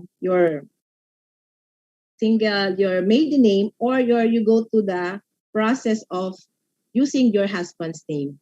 So, that is the, as long as you establish doon sa record that you are married. Kasi, di ba, meron na tayong batas ngayon na everyone is encouraging also to use the maiden name, not to use the husband's name. So, meron po tayo niyan. Okay? Next one. Next slide, please. Okay. So, sabi dito, applicants, sabi dito, if no birth certificate, UMID ID, or driver's license, pero kasi kailangan. Kasi, as you can notice, majority nag-apply dito, usually yung mga sa PORPIS, yung nag-pay out ng mga cash out for livelihood assistance, they can provide a baptismal certificate or certificate of yung valid alumni ID, basic na ID, or kung nagpunta ka man lang ng school, just to establish your identity. Kasi mahirap nga naman, paano ka naman makakakuha ng tawag nito, yung PSA na birth certificate if you cannot provide an ID. So basically, Postal ID, client shifted to Postal ID. So ano ba ang pinaka-basic? Yun nga po, you can have your yung school reference, lalo na kayo newly graduate or to graduate soon, wala pa naman kayong reference, you can use your yung mga college, school, or university ID, and then you can shift to Postal ID, to SSS ID, and to other IDs being presented earlier. So you can apply for that. Next. So PRC ID, if you're a licensed teacher or a nurse, you can present that. If you have a valid Siemens book, and I don't know, but there are also, pero kung meron na senior citizen, meron na siyang ID, why apply for an ID? But yun nga, there are institutions or commercial establishment that requires 2 or more valid IDs. And siyempre yung voter's ID, pwede rin po yun i-present. Okay, next slide please. And then it can be delivered via registered mail 15 to 30 days after capture date. So it will be delivered straight to your residence where you establish the barangay certificate. So if you're from Naga, Concepcion Pequeña, and then you are from what, I don't know what, sa Legaspi, for Legaspi, doon po siya i-send. Okay, ng postman. Next one, next slide please. Okay. You will notice that there is a fee for the ID. The cost of the ID is 450 pesos, and we cater to the BIR of the VAT. So the total ID payment is 504. So bakit po siya may bayad? Because it's not free. It's a product of the Philippine Postal Corporation. So yun po ang payment niya, 504 pesos po. Okay? Next slide please. So, yan po ang security feature. Yan na po ngayon ang bagong Postal ID. From the paper-based, we migrated to the BBC tag. With such feature like the postal reference number, it cannot be duplicated, it cannot be copied. That is unique. So, kasi meron, when I was the postmaster of Daraga, there is also from SSS heads that came to our office to verify for the claimant for the benefit. So, gusto nila ma-establish yung authenticity ng ID. So, they came to our office and to verify for postal reference number, and we issue a certificate that that ID belongs to that person. So, legitimately, she was able to have the claims granted by the SSS. So, ganun po. Next. So, sabi dito, a postal reference is a unique number recorded in the Central Card Folder Database. So you can see that that one below your photo. Yan po ang postal reference number. Okay? Next. Gilucci. So that is a security printing used for postage stamps, passport, and currency. So ibig sabihin parang these represent a complex patterns of fine curved lines. Usually it can be seen sa mga banks sa legal tender sa mga ano natin pera sa ano yan sa Bangko Sentral ng Pilipinas. Kasi yan ay mga unique feature that cannot be tampered or easily can be filtered. Okay? Next one is the QR code. So have you noticed kahit saan na ngayon everybody demands for a QR code. Why? Because it's unique. Aside from that, I will shift to national ID if majority of you got the national ID. Because national ID is being given by the PSA. Wala po siyang bayad. And it's being printed by the Bangko Sentral ng Pilipinas. And it is being delivered by the post. So you can see na yung, actually nag-apply ako pero wala pang release from the Central Bank of the Philippines. There is a QR code. Kasi when you apply for a national ID, hindi kukunin yung pangalan nyo. Kasi majority ng ibang tao, meron kaparehong pangalan. But with the QR code, it can be scanned by the scanner and it can be tracked if meron na kayong ID. So that's the benefit of the QR code ng ID. Kasi iba din yung sa PhilPost ID, iba din yung sa national ID. Okay? So hologram. Ang hologram is an image in durable film that can be viewed in a number of angles. So, para siyang image, yung parang naka-embedded siya. Kasi sa technical din yan eh. But we as a marketing, we just look into that kind of feature so that everybody will be informed. Okay, next slide please. So microprint, a pattern of recognizable pattern which can easily be deciphered when magnified. It may have a solid line to the naked eye. So, yun po ang microprint na tinatawag. Okay, next slide. UV ink. It's a half-transparent special ink that protects the ID's integrity without compromising its readability. So, ibig sabihin, si PhilPost ay naglagay po ng ganyang feature so that to be able to protect the integrity of the ID.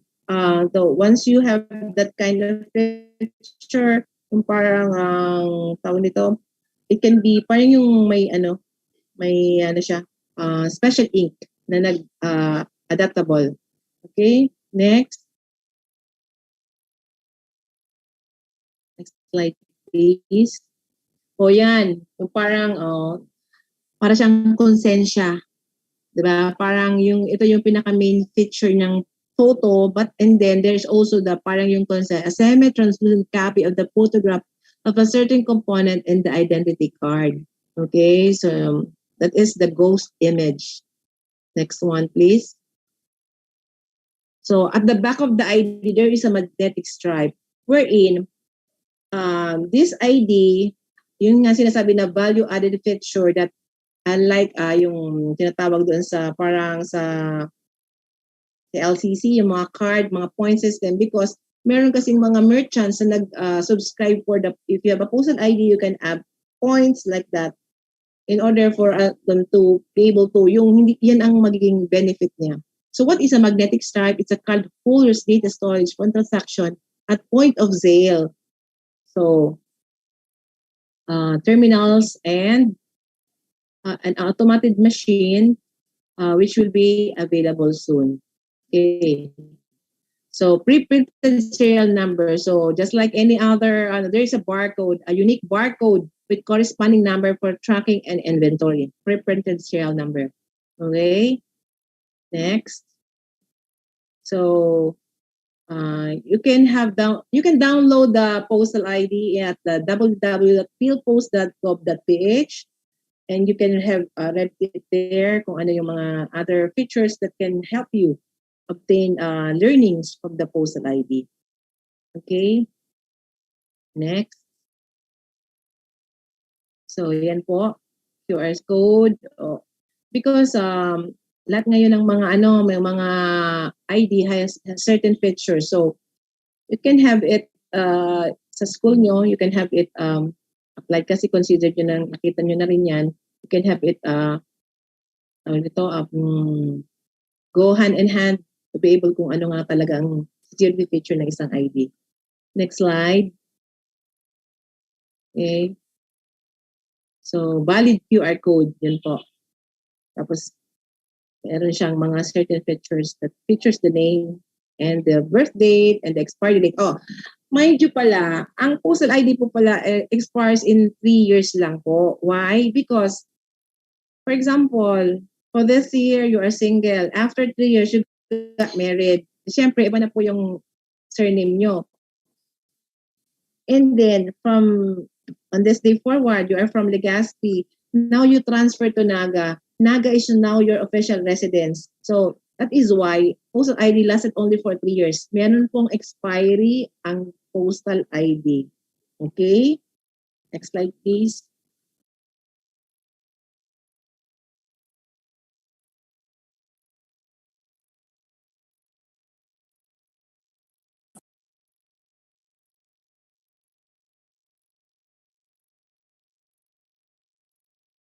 Okay. Bali, ang lahat ng mga IDs namin are printed in Manila. So, dito sa probinsya, we are just being channeled to our, this is our heads in Manila, that kasi sometimes we can notice na may mga ID na hindi siya ka-granted because nag-apply na pala sa Manila, nag-apply pa pala sa Legaspi. So, you cannot have 2 IDs at the same time. That is not valid. So, this is being validated by our heads there in Metro Manila so that you cannot issue 2 IDs at the same time because that will make deceit and wala tayong yung honesty and integrity. Only one valid ID is enough. If you have an ID other than the postal, you have to surrender the ID. It will be nalagyan ng mark na it will be punched may hole para na siya invalid na. We just use one ID. Okay po? Then thank you. Meron lang ako isa pa ma'am na yung yung isang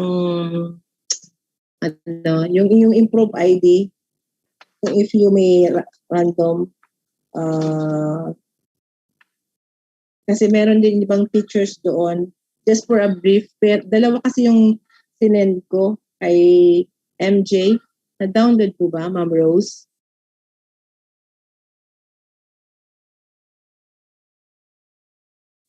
Hello po, we're on it na po. Wait lang Okay. po. Inaasikaso lang po ayan na po. Okay, ma'am. Bali, ma'am, ito yung just a brief information what is the postal ID. Same lang naman to siya. Parang kinumpress lang namin. Just for, because we have also series of information when we have, what do you call this? Info dissemination from schools and other, yung mga sa ibang mga establishment that would require postal ID. Okay. Pwede pa next slide.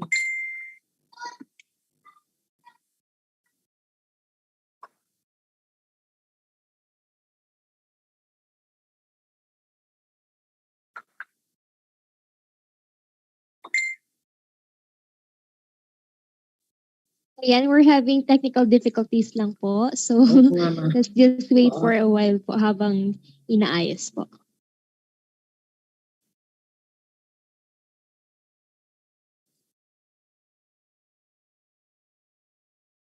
So, ma'am, siguro po habang naghihintay po tayo. You have any question? Yes po, may mga question na po ang ating mga participants. So, siguro po, punta muna tayo sa first question po. Ma'am, okay lang po ba to get a postal ID instead of the national ID? Since parang sinabi po noon na national ID will be the new postal ID. So, yan po, ma'am. No. National ID and postal ID is different. The national ID is given by the national government free of charge. Wala siyang bayad and it doesn't have an expiry date. And I hope I am correct that it will be mandatory soon, because there is a slogan for the national government under the project of the our president that isang ano yan, what is it called, the identification card for isang ID para sa isang mamamayang Pilipino. Kasi how will you consider naman ang isang mamamayang Pilipino if he cannot identify himself and to be able to track those na mga tao na syempre when you go to a certain place, you are required to have a national ID. You have to have, especially you students, you have to get a national ID. It's free. Wala siyang bayad.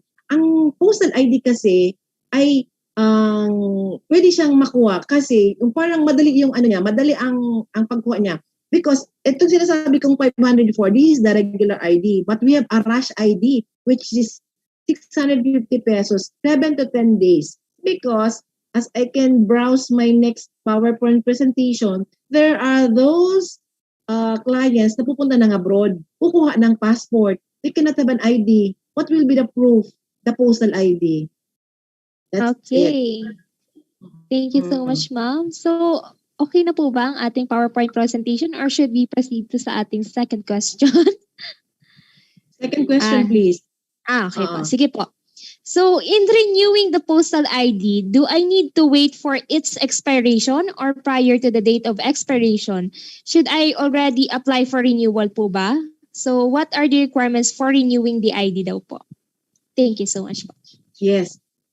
If the ID will be renewed on June, you can apply as early as June, and you need to comply first for the same ID again, same requirements like the PSA birth certificate and the PSA birth certificate and the barangay clearance, because you will notice that ang mga database baga kung minsan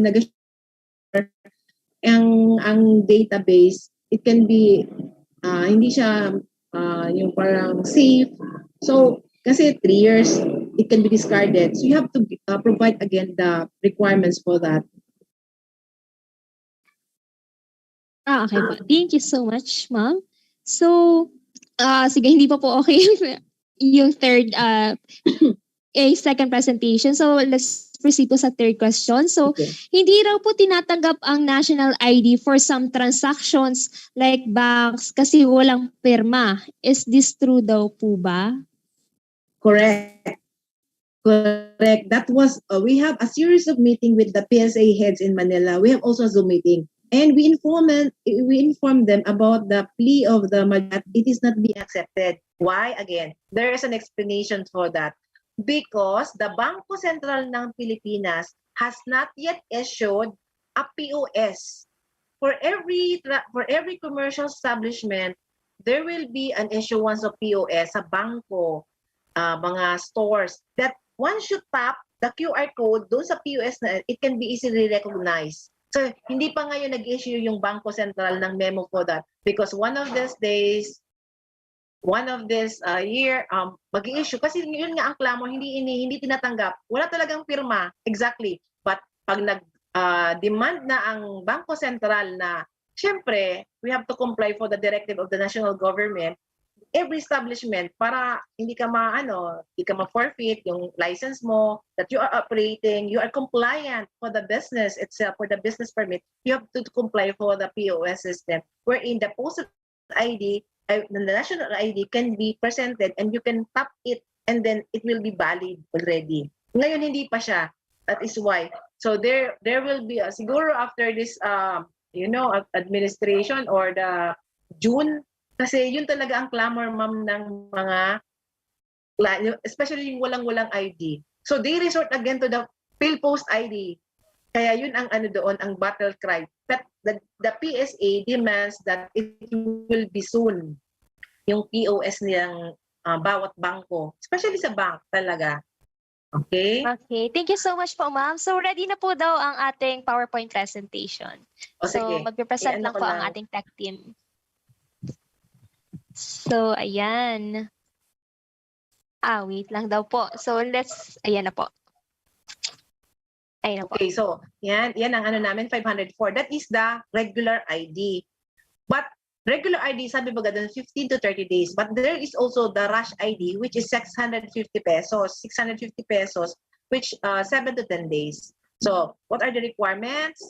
PID form, proof of identity, proof of address, which a tagline na ikaw na ang kilala. Kasi noon, ang tagline ng Postal ID, when nobody can identify you, the Postal ID can. Ngayon, sa bagong Postal ID, ikaw na ang kilala. Okay? Next po.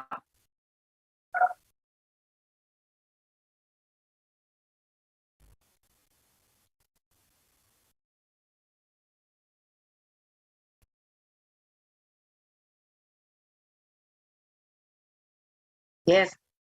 So, why get a Postal ID? O, sabi nga baga doon, additional valid government ID, primary ID for passport application.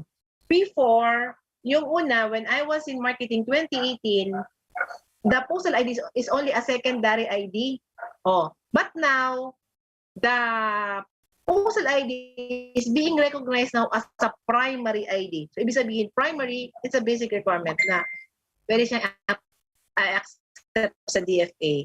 And then when you get claiming money remittance, bank accepted ID for opening account, and checkpoint valid ID. Diba? Di ba na, if we are sometimes unsure of our surroundings, we are entering into a town for a purpose, for vacations, for a leisure, or for some emergency. Okay? Diba? Nag-ano tayo sa mga checkpoint dyan. Okay? Features. Meron pa dyan po. Next po. O yan. Diba? Kumuha ng Postal ID. O, so, kasi kung mag-apply ka ng bank, ng bank account, you can have it presented. And then, sa checkpoint nga. Diba? Kasi, I will also share some issues again to you because when I was also in marketing way back 2000, kasi almost na ako sa marketing in that 20 years when I shifted to operations. Pumunta kami dyan sa PNP, dyan sa Philippine National Police, dyan sa Camp Sirion Ola. And majority ng mga police ay kumuha ng Postal ID because when they have daw an interrogation or mayroon silang raid, they did not present for the Philippine ID, yung police ID. They present for the ID. Parang sila, civilian. And at saka yung risk din nila when they go to Sorsogon, di ba, yung mga NPA infested areas, syempre, hihingan ka ng ID, they can present the ID. Kasi hindi naman nakalagay doon na kung ano ka, kung police ka or whatever. It's just the state, the name and the birth date and the residence is being established. That's the bottom line of why get a Postal ID, especially sa mga military. Okay? Next po.